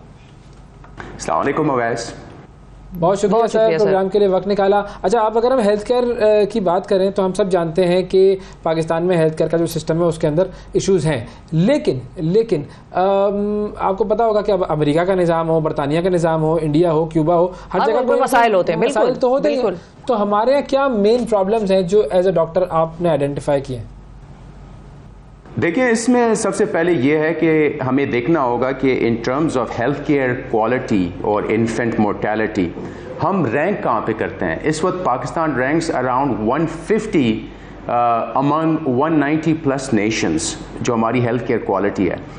फिर अगर हम हेल्थ केयर एक्सपेंडिचर के लिहाज से बात करते हैं, पहली बात हमें इस चीज़ पे सबको राज़ी होना चाहिए कि access to good health care is a basic human right, is a basic human need. बिल्कुल सही। तो जो डेवलप कंट्रीज़ हैं, फॉर एग्जांपल यूनाइटेड स्टेट्स में, they spend about 15 to 18% of their GDP on health care, जबकि Pakistan we spend 1 to 2% of our GDP on health care. तो इससे पता चलता है कि हमारी प्रायोरिटी है ही नहीं। तो this is a big problem, और ये ऐसी चीज़ है कि ये हेल्थ केयर पॉलिसी पे हम बात ही नहीं करते because there is no consistent health care policy in Pakistan. For example, अगर आप जाएं KPK में, उनके एक अलहदा निज़ाम है, कभी सेहत कार्ड आता है, कभी चला जाता है। पंजाब में आप देख लें, अब सिंध में आप देख लें, यहाँ पे भी है, लेकिन ये है कि we have some autonomous body within the government, ठीक है ना। अब जाए बलूचिस्तान में, इट्स अ डिफरेंट सेटअप। अगर आप आर्म फोर्सेस की बात करें, उनके जो होते हैं एम्प्लॉयज़ या जो एक्स आर्म फोर्सेस, उनका एक अलहदा हेल्थ केयर का निज़ाम है।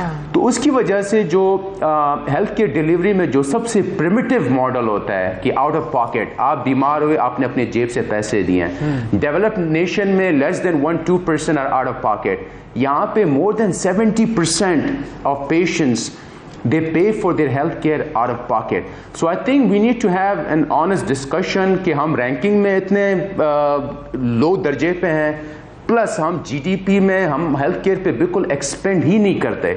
सो आई थिंक इंस्टेड ऑफ के टेम्पररी सॉल्यूशंस हम इधर उधर ले आए, कहीं पे हेल्थ कार्ड आ गए जो जिसमें काफ़ी अच्छी चीज़ें भी हैं, बुरी चीज़ें भी हैं। We need to have a discussion कि हमारी कंसिस्टेंट हेल्थ केयर पॉलिसी क्या होनी चाहिए। बिल्कुल सही। अच्छा, आप बात कर रहे हैं कि हर सूबे में जाहिर है अलग अलग निज़ाम है हमारे यहाँ, और बहुत सारी ऐसी चीज़ें हमने यूनाइटेड स्टेट्स में भी आपने जिक्र किया, उसमें भी देखी कि वहाँ पर भी स्टेट्स डिफरेंट जो हैं वो अपने हिसाब से बहुत सारी चीज़ों को देखकर चल रही होती हैं। हमारी यहाँ 18वीं तरमीम है, तो उसके मुताबिक सूबों में एजुकेशन, हेल्थ और ये सारी चीज़ें जो हैं वो वफाक से लेकर सूबों के पास चली गई हैं। तो एक मुल्क में अगर इस किस्म की चीज़ इम्प्लीमेंट हो सकती है, तो आप बताएं कि इससे मामलात कैसे होंगे? क्या ये सिस्टम चल जाएगा कि हर सूबा अपना अपना निज़ाम खुद देखे अपनी नीड्स और रिसोर्सेज के मुताबिक, या आपको लगता है कि एक यूनिफाइड पॉलिसी होनी चाहिए?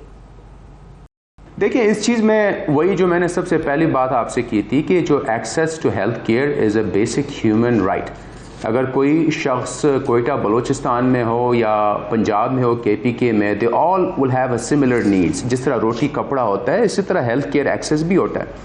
अब मसला ये है कि अगर आप डिसेंट्रलाइज करते हैं स्पेशली हेल्थ केयर को, और अब मसला ये है कि हमारी कभी कभार जो हेल्थ केयर पॉलिसीज़ बनती है it is based on political expediency, यानी अगर जो पार्टी हुकूमत में हो उनकी क्या तरजीहात होती हैं, सही है ना, तो उसके वजह से you will never have a consistent policy. अब फॉर एग्जांपल आपके सामने एग्जांपल है KPK या पंजाब में अगर सेहत card, again I have no political affiliations, I am talking about it as an expert in health care management. वहाँ पे हमने काफ़ी जो कि अच्छी चीज़ थी, जो आपके सबसे ज़्यादा गरीब लोग हो उनके लिए एक कवर होता है, लेकिन उनको इम्प्लीमेंट करना, फिर वो क्वालिटी मैट्रिक्स देना। अब फॉर एग्जांपल सेहत कार्ड में ये कि अगर आपको दिल में मसला ना ही हो लेकिन सेहत कार्ड पे करे तो मैं आपकी भी एंजियोग्राफी करूंगा जिसको अगर कोई सिम्टम्स ना भी हो, so you are committing someone to unnecessary procedures. तो हेल्थ कार्ड एक अच्छी चीज़ है, इंश्योरेंस प्लान एक अच्छी चीज़ है, लेकिन इसकी इम्प्लीमेंटेशन अच्छी होनी चाहिए, इसके साथ कुछ क्वालिटी मैट्रिक्स लगानी चाहिए ताकि ये अब्यूज़ ना हो। अब फॉर एग्जांपल सिंध में आप आ जाएं, सिंध में there are autonomous body within the Sindh government, for example SIUT हो गया, अब NICVD हो गया। अब ये विद इन ऑटोनमस बॉडी है, but they make their own service regulations, they hire the best people, and if compare to other provinces I would say कि जो सिंध में health care might be a little better compare to other provinces. लेकिन again in terms of policy making, just because health care is a basic human need, I think we need to have a more consistent policy at the federal level. बिल्कुल सही है, federal level की तरफ आपका ज्यादा रुझान है कि वहां पर एक कंसिस्टेंट पॉलिसी होनी चाहिए जो सूबे फिर अपने हिसाब से उनको इम्प्लीमेंट कराएं। अच्छा डॉक्टर साहब, चूंकि आपने इदारों के नाम लिए हैं, अब उन इदारों में जाहिर है जो क्वालिटी ऑफ हेल्थ केयर है वो प्रोवाइड हो रही है। बहुत सारे लोग अक्सर उनको कंफ्यूज भी कर देते हैं कि शायद ये प्राइवेट सेक्टर के हैं या कंप्लीटली गवर्नमेंट नहीं है या सेमी गवर्नमेंट है, दोनों का जो है वो पैसा और जो रिसोर्सेज हैं वो इस्तेमाल हो रहे हैं, यानी गवर्नमेंट का और प्राइवेट सेक्टर का। और मतलब लेकिन वही बात है कि जहां पर सबसे ज्यादा लोड, जिसको इन्फ्लक्स हम कहते हैं पेशेंट का, वो जिन्ना हॉस्पिटल की आप बात करें, हैदराबाद के अस्पतालों में आप चले जाएं, मतलब NICVD तो बिल्कुल सही है कि वो एक ऐसा अस्पताल है कि जिसने एक क्वालिटी स्टैंडर्ड दिया है, लेकिन जिन इदारों की आप उस तरह से बात कर रहे हैं उनका जो लेवल है वो उन सरकारी अस्पतालों से बड़ा डिफरेंट है। पता नहीं, मुझे समझ नहीं आती कि ऐसा क्यों है, या तो हम उन सरकारी अस्पतालों को भी उठाएं, लेकिन कंपैरिजन कैसे कर सकते हैं इन दो सेक्टर्स का? देखें, NICVD is a National Institute of Cardiovascular Disease. It's a government institute. It is an autonomous body within the Sindh government. जो हमारे बोर्ड ऑफ डायरेक्टर्स की चेयरमैन है इज CM सिंध, ठीक है। सो ये है सरकारी, लेकिन सरकार ने हमें ये किया है कि भाई हम आपको इतने फंड देंगे, आप अपने पॉलिसी रेगुलेशंस आप खुद बनाएं, आप किस तरह हायरिंग करेंगे, कितने एक्सपर्ट्स को लाएंगे। अगर वही बात आ गई कि ये सरकारी है, ऑटोनोमस बॉडी। अब जिस तरह फॉर एग्जांपल अगर आप जाएं बलूचिस्तान में ज़्यादातर जो होते हैं सरकारी अस्पताल, वो जाके डॉक्टर आते हैं, वो 1-2 बजे तक काम करते हैं, उसके बाद जाके अपने प्राइवेट हॉस्पिटल्स में या प्राइवेट क्लिनिक में बैठ जाते हैं। Within NICVD we have made this rule, not the Sindh government, because Sindh government has allowed us कि हम हमारे डॉक्टर इस चीज़ पे बाउंड है कि वो सुबह के टाइम 2 बजे 3 बजे भी यहाँ पे होंगे, और अपनी अगर उन्होंने कुछ क्लिनिक्स करनी होगी वो भी यही NICVD में बैठ के करेंगे। उसका फ़ायदा ये होगा कि आपको जो पेशेंट होगा उसको कंटिन्यूटी ऑफ केयर मिलेगी। और फिर NICVD is not just one hospital, we have 10 hospitals throughout province of Sindh, we have 26 chest pain unit and we provide cardiac care at the doorsteps। और ये सिर्फ नहीं, जब हम कहते हैं national, we get patients from Balochistan, ज़्यादातर आप यकीन करें हमें वहाँ से बलूचिस्तान से बहुत मरीज आते हैं, पंजाब, साउथ पंजाब से आते हैं। कहने का मकसद ये है कि चलें एक अच्छी चीज़ यहाँ पे हो रही है, लेकिन मैं चाहता हूँ कि ये एक कंसिस्टेंट पॉलिसी हो थ्रू आउट कंट्री। ये फेडरल लेवल पे भी ऐसी चीज़ें होनी चाहिए, क्योंकि आप देखें इस वक्त हर 4 सेकंड के बाद एक हार्ट अटैक हो रहा है पाकिस्तान में, हर घंटे में 40 अमवात हो रही हैं, ठीक है ना। तो आपकी जो एक प्राइम एज है, यंग पेशेंट 35-40 ईयर्स ओल्ड, वो हार्ट डिजीज की वजह से मर रहे हैं।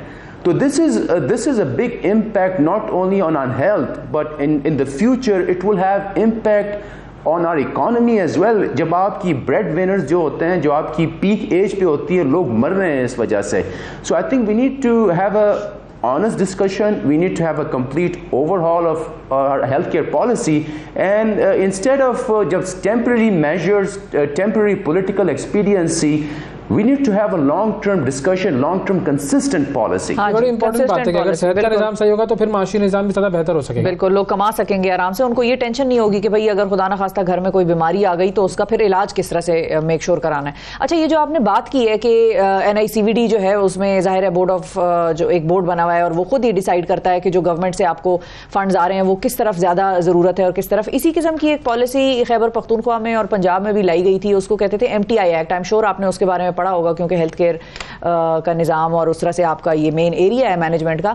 उसमें डॉक्टर्स बैठकर अस्पतालों में ही उनको कहा गया कि आप प्रैक्टिस करें और क्लिनिक्स में ना जाएं, और जो पैसे आमदनी होती है उसमें से कुछ परसेंटेज जो है वो आप हॉस्पिटल को दें ताकि वो जो कॉन्टीन्यूटी ऑफ केयर है वो वहीं पर अस्पताल में उस पेशेंट को मिले। लेकिन बहुत सारे डॉक्टर्स उसके खिलाफ एहतजाज के ऊपर आ गए सामने, और फिर अगली हुकूमत जब आई तो उन्होंने MTI एक्ट जो है वो ख़त्म कर दिया। अब पूरे मुल्क में एक ही हेल्थ केयर पॉलिसी का तो आपने कह दिया है कि ये होनी चाहिए, लेकिन आपको लगता है कि इसके लिए गवर्नमेंट ही को आगे आना पड़ेगा to have a unified health care policy given from the federal government? Individuals या इस तरह से आम डॉक्टर्स वगैरह मिलकर नहीं कर सकेंगे, गवर्नमेंट को करना पड़ेगा? देखें, जो एक चीज़ मैंने की है, फॉर एग्जांपल आपने जो उसमें KPK में बात की, ठीक है ना, हर पॉलिसी जब आप लाते हैं, हर सिस्टम लाते हैं ना, उसके अपने प्रोज एंड कॉन्स होते हैं, ठीक है ना। लेकिन यहाँ पे मेरा इख्तलाफ है कि एक जगह आप डॉक्टर को कहते हैं कि आपने सरकारी अस्पताल में सुबह शाम काम करना है, दूसरी तरफ आप सेहत कार्ड ले आते हैं जिसमें आप प्राइवेट इंस्टीट्यूट को इनकरेज करते हैं कि वो जाके छोटे छोटे लो क्वालिटी हॉस्पिटल्स बनाएं। सही है? तो यहाँ पे वहीं पे आपकी कॉन्फ्लिक्ट आ गई, वहीं पे आपकी कंफ्यूजन आ गई कि आप यार करना क्या चाहते हैं। Do you want to make your सरकारी अस्पताल stronger with a better quality, और you want to encourage a low quality private hospitals? ठीक है ना। तो ये इनकी अपनी कंफ्यूजन थी वहाँ पे। वही वजह मैं बता रहा हूँ कि there has to be a consistent policy. ज़ाहिर बात है, change is not easy, right? So if you want to bring change, it has to be associated with a strong administrative back, ठीक है ना, एक बाय इन होना चाहिए। आप डॉक्टर्स को भी ऑन बोर्ड ले लें इस पे, सही है। लेकिन एक होती है implementation. We can talk all we want, we can make policy on the paper, but it's about implementation. अगर आप हेल्थ कार्ड भी लाते हैं, प्रॉपरली इम्प्लीमेंट करते हैं, क्वालिटी मैट्रिक्स लगाते हैं, आप ये छोटे छोटे लो क्वालिटी हॉस्पिटल को इनकरेज नहीं करते हैं उसमें, बजाय इसके आप अपने सरकारी हॉस्पिटल को मज़ीद बेहतर करने की कोशिश करें, अपनी गवर्नेंस को बेहतर करने की कोशिश करें, चेक्स एंड बैलेंसेस हो, करप्शन कम करें। So these things are possible. और सबसे बड़ी बात यह है कि आप जाके दुनिया में स्टडी करें, आप जाके कनाडा के मॉडल को देखें, फ्रांस के मॉडल को देखें, आप ताइवान के मॉडल को देखें। अब ताइवान में ये है कि सब गवर्नमेंट नहीं देती, आप वो एम्प्लॉयर जो होता है उसको कहती है आपने हेल्थ केयर इंश्योरेंस देना है, ठीक है ना। इसके अलावा गवर्नमेंट भी सब्सिडाइज करती है, इसके अलावा आउट ऑफ पॉकेट भी होता है, मरीज भी कुछ अपनी जेब से पैसे दे देता है। So that has led to a consistent national policy. तो उसमें बेहतर ये है कि आप एक्सपर्ट लेके दुनिया में जाएं, दुनिया में क्या हो रहा है। जो आउट ऑफ पॉकेट मॉडल हमारा चल रहा है ना यहाँ पे, this is a very primitive model. बिल्कुल सही है, जो आउट ऑफ पॉकेट मॉडल जो है हमारा वो वाकई प्रिमिटिव मॉडल है। आपने जिक्र किया ताइवान का, USA का, लेकिन पाकिस्तान की सिचुएशन को सामने रखते हुए क्या समझते हैं कि कौन सा मॉडल हमारा हेल्थ केयर का सबसे बेहतर साबित हो सकता है हमारे मुल्क के लिए? फाइनली देखें, Pakistan is a country of 200+ million people, और अगेन यहाँ पे जो सिस्टम होगा, we have to come up with some sort of a mixed model. अब मिक्स्ड मॉडल ये है कि जो मुझे बहुत पसंद है, फॉर एग्जांपल जो उस ताइवान का मॉडल है ना, if your employer gives you the health care insurance, ठीक है ना, साथ में गवर्नमेंट उसको सब्सिडाइज करे, तीसरा आउट ऑफ पॉकेट से भी मरीज कुछ दें, that is something that we should focus on. दूसरा, जो आप फॉर एग्जांपल फ्रांस में जाएं, जो ज़्यादातर इंश्योरेंस कंपनीज होती है, these are non for profit. तो इवन पाकिस्तान में भी we should encourage the insurance companies as well which work as a non for profit model, where we can provide insurance at the low cost to our population. और सबसे बड़ी बात यह है कि we can leverage our economy of scale. हमारी आबादी बहुत ज़्यादा है, ठीक है ना, and if we have a good group of healthy people among some sick people, and that will be beneficial for the insurance companies to bring them into the fold. So again, we can have a mixed model, but this 70% plus out-of-pocket model is not sustainable. बिल्कुल ठीक है जी, बहुत शुक्रिया अदा करेंगे। Doctor Sohail Khan साहब हमारे साथ मौजूद थे। फाइनल वर्डिक्ट इज, ये जो हमारा प्रिमिटिव मॉडल है कि आउट ऑफ पॉकेट एक्सपेंस हम देते हैं अगर हम बीमार होते हैं, दिस इज नॉट सस्टेनेबल। वक्फा लेते हैं, वक्फे के बाद दोबारा हाजिर होंगे। सुबह सवेरे पाकिस्तान, सुबह सवेरे पाकिस्तान, सुबह सवेरे पाकिस्तान। वेलकम बैक जी। मराकश में शदीद तरीन ज़िलज़िला है और इसमें अब हलाकतों की तादाद तकरीबन 3000 के करीब पहुंच चुकी है। हमारे नुमाइंदे शाहिद हुसैन साहब स्पेन से हमें ज्वाइन कर रहे हैं, उनसे हम इस हवाले से बात करते हैं। अस्सलाम वालेकुम शाहिद साहब। जी भाई, बहुत शुक्रिया शाहिद साहब, आपने वक्त निकाला। सबसे पहले तो थोड़ी सी अपडेट दे दें हमें कि इस वक्त वहाँ पर मराकश में क्या सूरत हाल है और रेस्क्यू ऑपरेशन कॉल ऑफ कर दिया गया है या अभी भी रेस्क्यू ऑपरेशन जारी है? नहीं जी, अभी तक जो रेस्क्यू ऑपरेशन है वो जारी है। खास तौर पे जो पहाड़ी इलाके हैं दूर दराज के, वहां तक पहुंचना शुरू में तो ऐसे था कि जैसे नामुमकिन है। अब भी सूरत हाल ये है कि कई ऐसे इलाके हैं जो पूरी तरह मुनहदिम हो गए हैं, घरों के बाहर कुछ लोग खड़े हैं। तफसील अगर यूं उसको बयान किया जाए कि वहाँ पे दुख है, कर्ब है, लोग परेशानी के आलम में। एक खातून खड़ी है और वो ये बता रही है कि इस पत्थर के नीचे मेरा बच्चा है, मगर उसके पास वो सकत, वो हिम्मत नहीं है उस पत्थर को हटा सके। अब रेस्क्यू टीमें वहाँ पे पहुंची हैं और वो इस तवोदो में मसरूफ हैं। किसी मौजज़े के मुंतज़िर है वहाँ के लोग कि किस तरीके से जब वो मलबा हटा रहे हैं उसमें से कुछ जिंदा लोग जो है वो मिल जाएं। मगर अभी तक यही है कि जितना वो मलबा खोदते जाते हैं वहां से लाशें मिलना जो है उनका सिलसिला अभी तक जारी है। 3000 के करीब जो फिगर है वो पहुंचते जा रहे हैं। तो इस वक्त तक डेथ टोल जो है वो कितने तक पहुंच गया है और जख्मियों की तादाद कितनी है? 2900 से ज्यादा है, 3000 के करीब बता रहे हैं। और अभी जो आज की जो लेटेस्ट उसमें उन्होंने खुदाई है उसकी उन्होंने तादाद शामिल नहीं की हुई। तो जो जख्मी लोग हैं उनकी तादाद 2500 से ज्यादा बता रहे हैं। 3.5 लाख के करीब मजमूई तौर पे जो लोग हैं वो मुतासिर हुए हैं। जो इटलस के पहाड़ है वहाँ पे इस तरह से है कि मुख्तलिफ छोटे छोटे देहात हैं। तो अगर मैं यूँ कहूँ कि कुछ देहात पूरी तरह से मुनहदिम हो गए हैं तो गलत नहीं होगा। कई देहात ऐसे हैं जिनमें 300 की आबादी थी, 500 की आबादी थी, तो वहाँ सिर्फ चंद एक लोग ही जिंदा बचे हैं। बाकी तमाम वो जो इलाका है वो मलबे के ढेर में तब्दील हो चुका है। और इमदादी कार्रवाइयों में भी क्योंकि मुश्किलात पेश आ रही हैं, बाकायदा सड़क नहीं है वहाँ तक, जो सड़कें थीं वो टूट का शिकार हैं। अब वहाँ पे खुराक पहुँचाने का जो वाहिद जरिया है वो भी हेलीकॉप्टर है, उसी के जरिए वहाँ पे जो इमदादी कार्रवाइयाँ हैं, जो खुराक है वो पहुँचाई जा रही है। जो साथ के ममालिक हैं जैसे स्पेन है, फ्रांस है, जो बाकी मराकश के दोस्त ममालिक हैं, उन्होंने कोशिश की है कि वो वहाँ पे रेस्क्यू टीमें भी भेजें और वो इमदाद का जो सिलसिला है वो भी जारी है। मगर यकीन करें कि वो जो लोग हैं उन्हें पहले 2 दिन तो सड़कों पे, रोड पे गुजारी, खुले आसमान के नीचे गुजारी, और इतना डर और खौफ था उनमें कि वो नहीं चाहते थे कि हम वापस अपने करो। कुछ ऐसे थे जिनके घर टूट फूट का शिकार थे ही नहीं मौजूद घर, मगर जिनके घर थे वो अपने घरों में नहीं जाना चाहते थे। बच्चे रो रहे थे। एक शख्स वो घर से बाहर था, थोड़े फासले पे 2 बच्चे उसके साथ थे। तो अब ये बताइए कि जो बेघर अफराद हैं शायद साहब, ये बताएं कि जो अब बेघर अफराद हैं उनके लिए हुकूमत क्या कर रही है? उनको कहीं और शेल्टर दिया हुआ है? वो उनकी तादाद कितनी है जो इस वक्त अपने घरों से बाहर हैं, या वो वैसे भी सेफ्टी रीजंस की वजह से वो बिल्डिंग्स और वो सारी खाली कर दी हैं, तो वो लोग कहाँ पर शिफ्ट हुए हुए हैं? अब बहुत सारी जगहों पे जो खेमे हैं वो लगाए गए हैं ताकि वहाँ पे उनको खुराक मुहैया की जा सके। तिबी इमदाद जो है बुनियादी, जो छोटे पैमाने पे जख्मी लोग हैं उनको उन्हीं कैंपों में ही तिबी इमदाद दी जा रही है, क्योंकि जो पहाड़ी इटलस का सिलसिला है वहाँ पे कुछ बहुत बड़ी मेडिकल की सहूलतें जो इस तरह से नहीं है जिस तरह जो मॉडर्न इलाके हैं वहाँ पे हैं। लिहाजा अपनी मदद आपके तहत लोग उनकी मदद कर रहे हैं और खेमों में लोग बैठे हुए हैं जहाँ पे खुराक और वो चीज़ें दी जा रही हैं। अभी लोगों की वापसी के हवाले से बाकायदा हुकूमत ने कोई इस तरह से ऐलान नहीं किया, क्योंकि हुकूमत जो है वो भी सोग और गम में डूबी हुई है और वो भी मुंतज़िर है कि किसी तरफ से हमें कोई ऐसी कोई हेल्प मिले जिस तरह पाकिस्तान में आमतौर पर दर्ज आता है। मराकश भी एक बहुत अमीर मुल्क नहीं है जिस तरह यूरोप में है, ये यूरोप के साथ जरूर है, मगर इसका दूसरा जो हिस्सा है वो चूँकि अफ्रीका के साथ लगता है, तो वहाँ पे भी जो खास तौर पे ये इलाके हैं, इसी तरह के पुराने इलाके हैं जिस तरह हमारे कश्मीर के इलाकों में ज़लज़ला आता है तो इस तरह नहीं, मकान खड़े होते पहाड़ों की चोटियों पे वहाँ तक, और पानी, बिजली, गैस मुनक़ता होने के बाद आप खुद अंदाजा लगा सकते हैं कि किस सूरत हाल में जो लोग हैं वो जी रहे हैं। सही। और फाइनली ये भी बताइएगा कि इंटरनेशनल कम्युनिटी की तरफ से कौन कौन से ममालिक ऐसे हैं कि जिनकी तरफ से इमदाद या जो रेस्क्यू सर्विसेज करने वाले जो लोग हैं वो आ चुके हैं? यूरोप ने खासतौर पर यूरोपीय यूनियन ने भी ऐलान किया है हम इमदाद के लिए पहुंचते हैं। स्पेन की टीमें वहां पे पहुंच चुकी हैं। स्पेन के कुछ सयाह से गए हुए हैं, उन्होंने वापस आके जो तफसील बताई है। इसके अलावा फ्रांस के जो लोग हैं जो मराकेश के दोस्त ममालिक हैं जैसे मिस्र है, अलजायर है, उन्होंने मदद के लिए जो है वो कहा है, मगर बड़े पैमाने पर कोई इमदाद जो है वहाँ पे नहीं पहुंची अभी तक।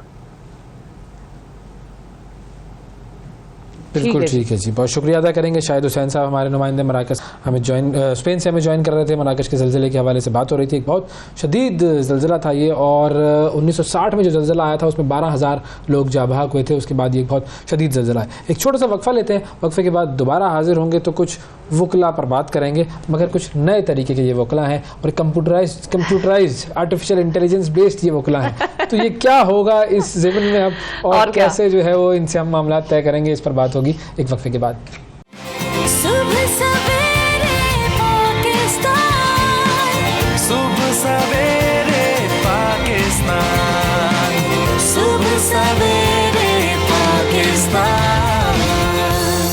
वेलकम बैक जी, वेलकम बैक। एआई का इस्तेमाल हो रहा है, दुनिया की हर फील्ड में हो रहा है, सिवाय स्टूडेंट्स के लिए एग्जामिनेशन में। बाकी दुनिया में हर जगह एआई और चैट जीपीटी ये सब इस्तेमाल हो रहा है। हाँ, स्टूडेंट्स को इस चीज़ का इस्तेमाल नहीं करना चाहिए ताकि वो अपनी जहनी सलाहियत का जो है वो उसमें प्रचार कर सके, नंबर हासिल कर सके। उसके बाद चाहे जितना आपने चैट जीपीटी इस्तेमाल करना है। अब ये बेसिकली किताब है चैट जीपीटी फॉर लॉयर्स, और 101 प्रैक्टिकल प्रॉम्प्ट्स है। लिखने वाले हैं जी आदम जब्बार साहब, जो कि खुद भी एक वकील हैं, और वो अब हमें समझाएंगे कि लॉयर्स की जिंदगी में चैट जीपीटी और एआई का कितना जो अमल दखल है वो है, और हमारे निज़ाम अदल को किस तरह से चैट जीपीटी फायदा पहुंचा सकता है। आखिर वही आया सेव करने हमें, वरना तो हमें एहसास ना होता। वालेकुम सलाम जी, thank you for having me Uwais भाई and Shifa. Basically ChatGPT for lawyers मैंने किताब लिखी, and this is basically not just for lawyers, ये लॉयर्स के लिए भी है, लॉ फर्म्स के लिए भी है, और जजेस के लिए भी है। जो भी लीगल प्रोफेशन से ताल्लुक रखते हैं वो इस किताब से अपना फायदा उठा सकते हैं। तो अब इस किताब में है क्या basically? This is basically compiled list of 101 practical prompts. Prompts basically आसान लफ्ज़ों में को प्रॉम्प्ट दिया जाता है तो वो बिल्कुल ऐसे ही है। मैं लेमैन टर्म्स में बताऊंगा for the general audience. Prompt basically एक ज़बान है। जैसे हम एक रेस्टोरेंट में जाते हैं और हम एक वेटर को कहते हैं कि bring me a glass of water, तो वो एक प्रॉम्प्ट है। इसी तरह चैट जीपीटी वो एक कमांड है। तो हम चैट जीपीटी को भी एक प्रॉम्प्ट देते हैं जिसमें वो हमें आउटपुट प्रोड्यूस करता है। अच्छा। तो नॉट जस्ट इन लॉयर्स बल्कि हर प्रोफेशन में, आपके एंकर के प्रोफेशन में ले लें, आप एजुकेशन में ले लें, every profession this is gonna help you. और ये AI is gonna bring a revolution in the legal industry.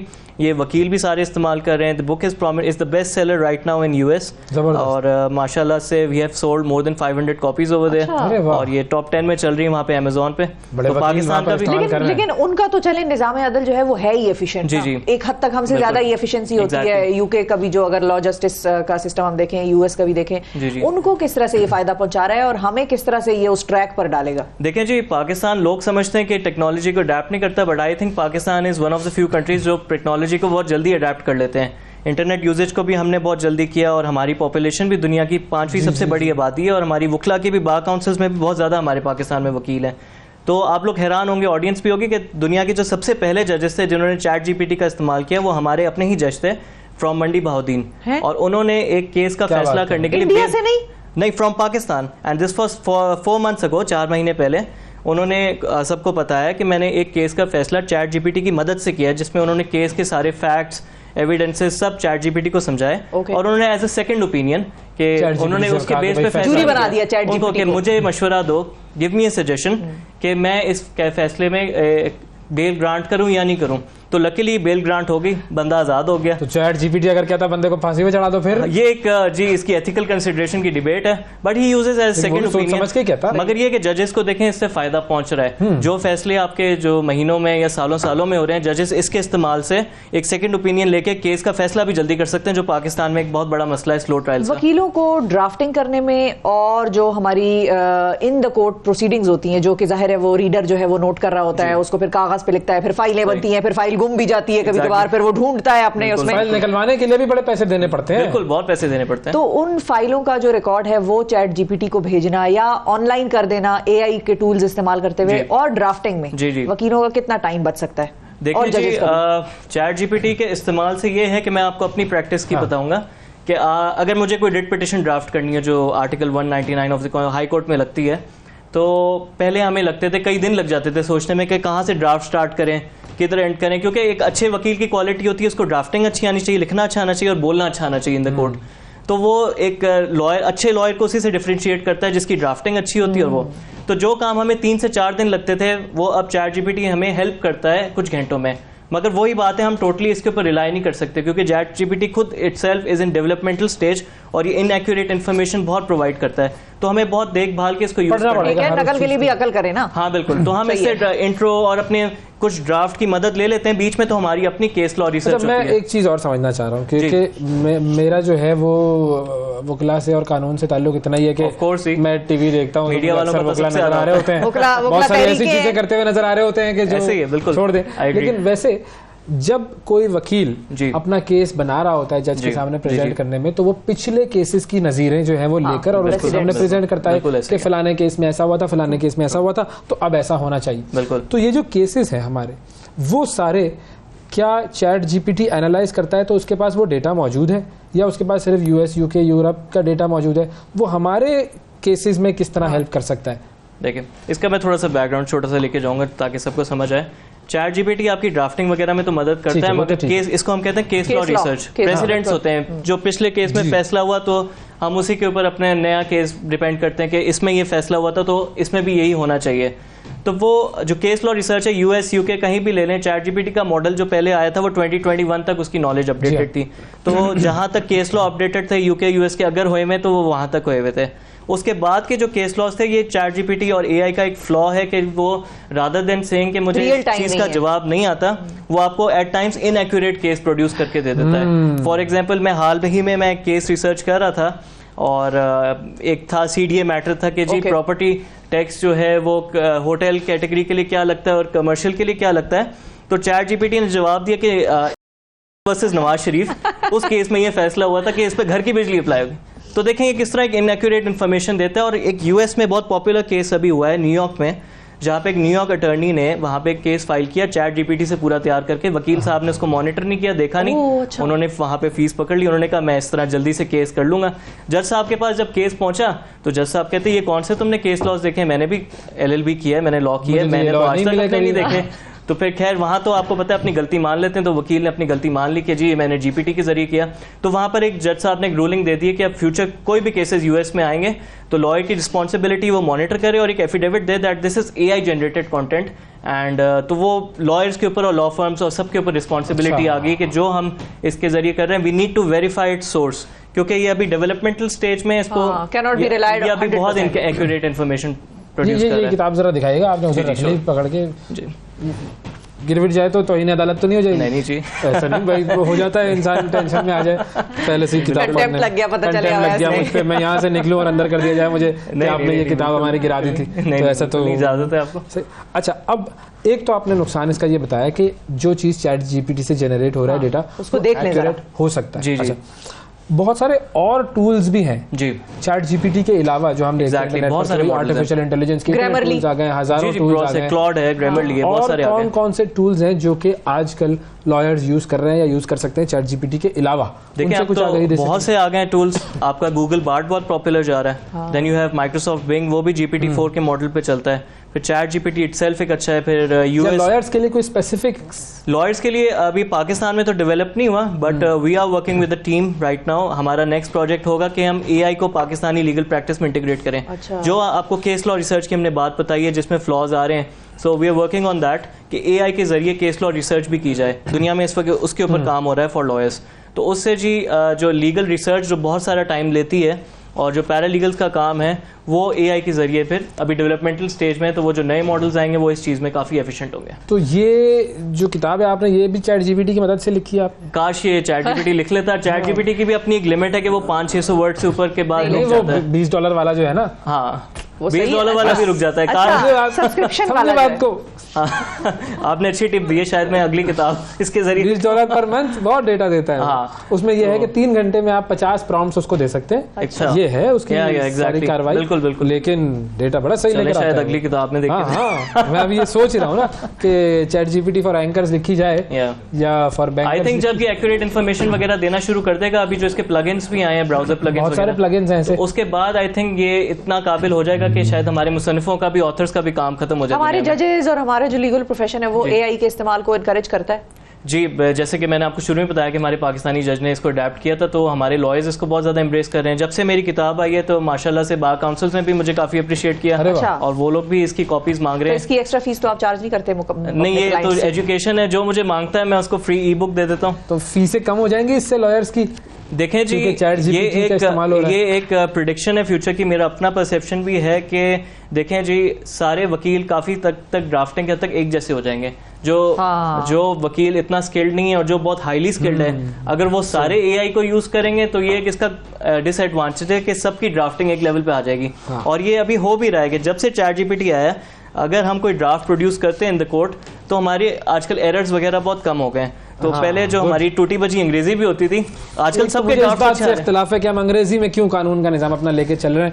अल्लाह पूछेगा जिसका ये है। जो देखिए, उर्दू में भी किया जा सकता है, बट प्रेफर्ड लैंग्वेज जिस आदमी का मुकदमा है उसे कक समझ में नहीं आ रहा होता कि मेरे बारे में क्या बातें हो रही है, ना वो पढ़ना चाहे तो समझ में नहीं आ रहा होता है। 80-90% हमारी आवाम अंग्रेजी से दूर है। बिल्कुल बिल्कुल, तो उनको सिखाए ना, उनको बिल्कुल ही लिमिट कर दें कि बिल्कुल ही आप अंग्रेजी छोड़ दें तो बिल्कुल ही गए गुजरे हो जाएंगे, वो भी रह गए। समझ में नहीं आता वो निजाम भाई, मेरा ये मसला है। वैसे हमारे आर्गुमेंट्स वगैरह तो उर्दू में ही चल रहे होते हैं कोर्ट में, आपकी चॉइस होती है। पढ़ना चाहे कोई आम आदमी उर्दू में पढ़ सकता है, अल-अमान अल-हफीज उर्दू में पढ़ सकता है। ये तो है, डिफिकल्टी तो होती है। अब जैसे हमारे बैरिस्टर्स वगैरह या कोई बाहर से फॉरेन क्वालिफाइड वकील आता है तो उसको बहुत मुश्किल होती है एफआईआर पढ़ने में, और क्योंकि सब वो उर्दू में प्रोसेस होता है, तो ये भी एक बैरियर है। इंशाल्लाह चीजें डेवलपमेंट हो। एफआईआर अंग्रेजी में होती है, वैसे अंग्रेजी में भी आप उसको बेटर कॉपी कन्वर्ट करवा सकते हैं। फाइनली इस चैट जीपीटी से या आर्टिफिशियल इंटेलिजेंस से आने वाले वक्तों में क्या हम ये देख सकते हैं कि वकला की ज़रूरत अब शायद ना रहे और आर्टिफिशियल इंटेलिजेंस बेस्ड डिवाइसेस या रोबोट्स या व्हाटएवर मशीन्स वो सारा काम खुद कर लें, क्योंकि डेटा एनालिसिस करना है ना पिछले केसेस का, वो करके ला के फैसला आपको देखें। I would disagree on this a bit कि अगले 10 साल की बात करें तो मुझे नहीं लगता कि एआई ह्यूमन कैपेसिटी को रिप्लेस कर सकती है। कोई भी मशीन आती है या आप कोई जहाज भी ऑटो पायलट पे भी बेशक कर दें, फिर भी आपको पायलट की जरूरत होती है उसको मॉनिटर करने के लिए। तो इन द नेक्स्ट 10 years मेरे हिसाब से ये लीगल प्रोफेशन को आपकी ड्राफ्टिंग वगैरह इस हद तक तो रिप्लेस कर सकती है या केस लॉ रिसर्च में, बट आई डोंट थिंक ये एक जो फिजिकल वकील अदालत में जाता है और एक गवाह को क्रॉस एग्जामिन करता है या आर्ग्यू करता है, उस चीज को ये इतनी जल्दी रिप्लेस अगले 100 साल में शायद हो जाए कि हमसे अच्छा कोई, but in the next 10 years I don't see कि ये इसको वकील एज अ टूल यूज कर सकते हैं, but this can not replace a lawyer. But ये उस लॉयर को जरूर रिप्लेस करेगा जो एआई को यूज करना नहीं सीखेगा। हाँ, उसको ये चीज करना जरूरी है। कंप्यूटर इलिटरेट पर्सन, बिल्कुल एग्जैक्टली, सबको अडैप्ट होना इसलिए जरूरी है इससे। बहुत शुक्रिया, बहुत शुक्रिया, माय प्लेजर जी, thank you for having me. आपने वक्त निकाला, बड़ी जबरदस्त आपने किताब लिखी। और देखिए जी, दुनिया तब्दील हो रही है। अब हमें एक बंदे को पकड़ना है। वो बंदा कौन है ये मैं आपको बताता हूँ। वो बंदा है जी, आपने कुछ दिन पहले एक वीडियो देखी होगी, कराची में टोल टैक्स मांगने पर फायरिंग कर दी एक शख्स ने, टोल टैक्स मांगने वाले पर। हमारे यहाँ तो ये भी बदमाश बड़े बहुत सारे हैं ना। तो इस तरह के लोग, अब उस बंदे की जो है वो शनाख्त तो हो गई है, कराची के इलाका है मुझको, वहाँ का ये टोल प्लाजा, उस पर जो है वो मुलजिम को फायरिंग करके जो ज़ख्मी करने वाला शख्स था उसकी हमने कर ली है शनाख्त। लेकिन अब ये जो बंदा है मुलजिम, उसका नाम है जी हाजी हमीद मांद्रा। और ये हाजी हमीद मांद्रा साहब जो हैं ये फैमिली के साथ फ़रार हो गए हैं बलूचिस्तान। कराची के इलाके बहादुराबाद में ये रहते थे और ये इनके फ्लैट पे अब लग गया है ताला। अब वारदात में जो कार इस्तेमाल हुई थी वो है बलूचिस्तान में, और खालिद बिन वलीद रोड से उसने ये कार खरीदी थी। डेटा सारा इसका आ गया। हाँ, अब पकड़ना चाहे, पकड़ना इस बंदे को है तो बड़ा आसान है, लेकिन अगर ना पकड़ना चाहें या कहीं से कोई कॉलें शॉलें आ जाएं तो वो फिर अलग चीज़ है, फिर उसका कुछ नहीं। लेकिन कहा यह जा रहा है कि जी बलूचिस्तान से उस बंदे को पकड़ने के लिए पूरी इंतजामात किए जा रहे हैं और इक़दामात किए जा रहे हैं। तो हम तो चाहते ही हैं कि जो भी मुजरिमान हो वो पकड़े जाएं। लेकिन इस वाक़े का भी वो अंजाम ना हो जो उस वक्त वाक़े का हुआ था, जिसमें गाड़ी ने बंदे को उड़ा दिया और उस पे अदालत में कहा गया, पुलिस वाले को उड़ा दिया था, बिल्कुल याद आ गया, और उस पे अदालत में कहा गया था अदम शवाहिद की बुनियाद पर इसको बरी किया जाता है, और मैं बाइज्जत भी लगा दूंगी, चूंकि हमारे निजाम ने उसको बरी कर दिया तो फिर बाइज्जत चाहिए, बाइज्जत तौर पे अपना प्रोग्राम भी खत्म करते हैं नाज़रीन। बिल्कुल, तो ये अंजाम ना हो, बस इसका पकड़ के सजा होनी चाहिए जो नजर आ रहा है उसके मुताबिक। और आज के प्रोग्राम से आपसे हम लेंगे इजाजत। अपना बहुत ख्याल रखिए, हमें और पाकिस्तान को दुआओं में याद रखिए। अल्लाह हाफिज। सुबह सवेरे पाकिस्तान, सुबह सवेरे पाकिस्तान, सुबह सवेरे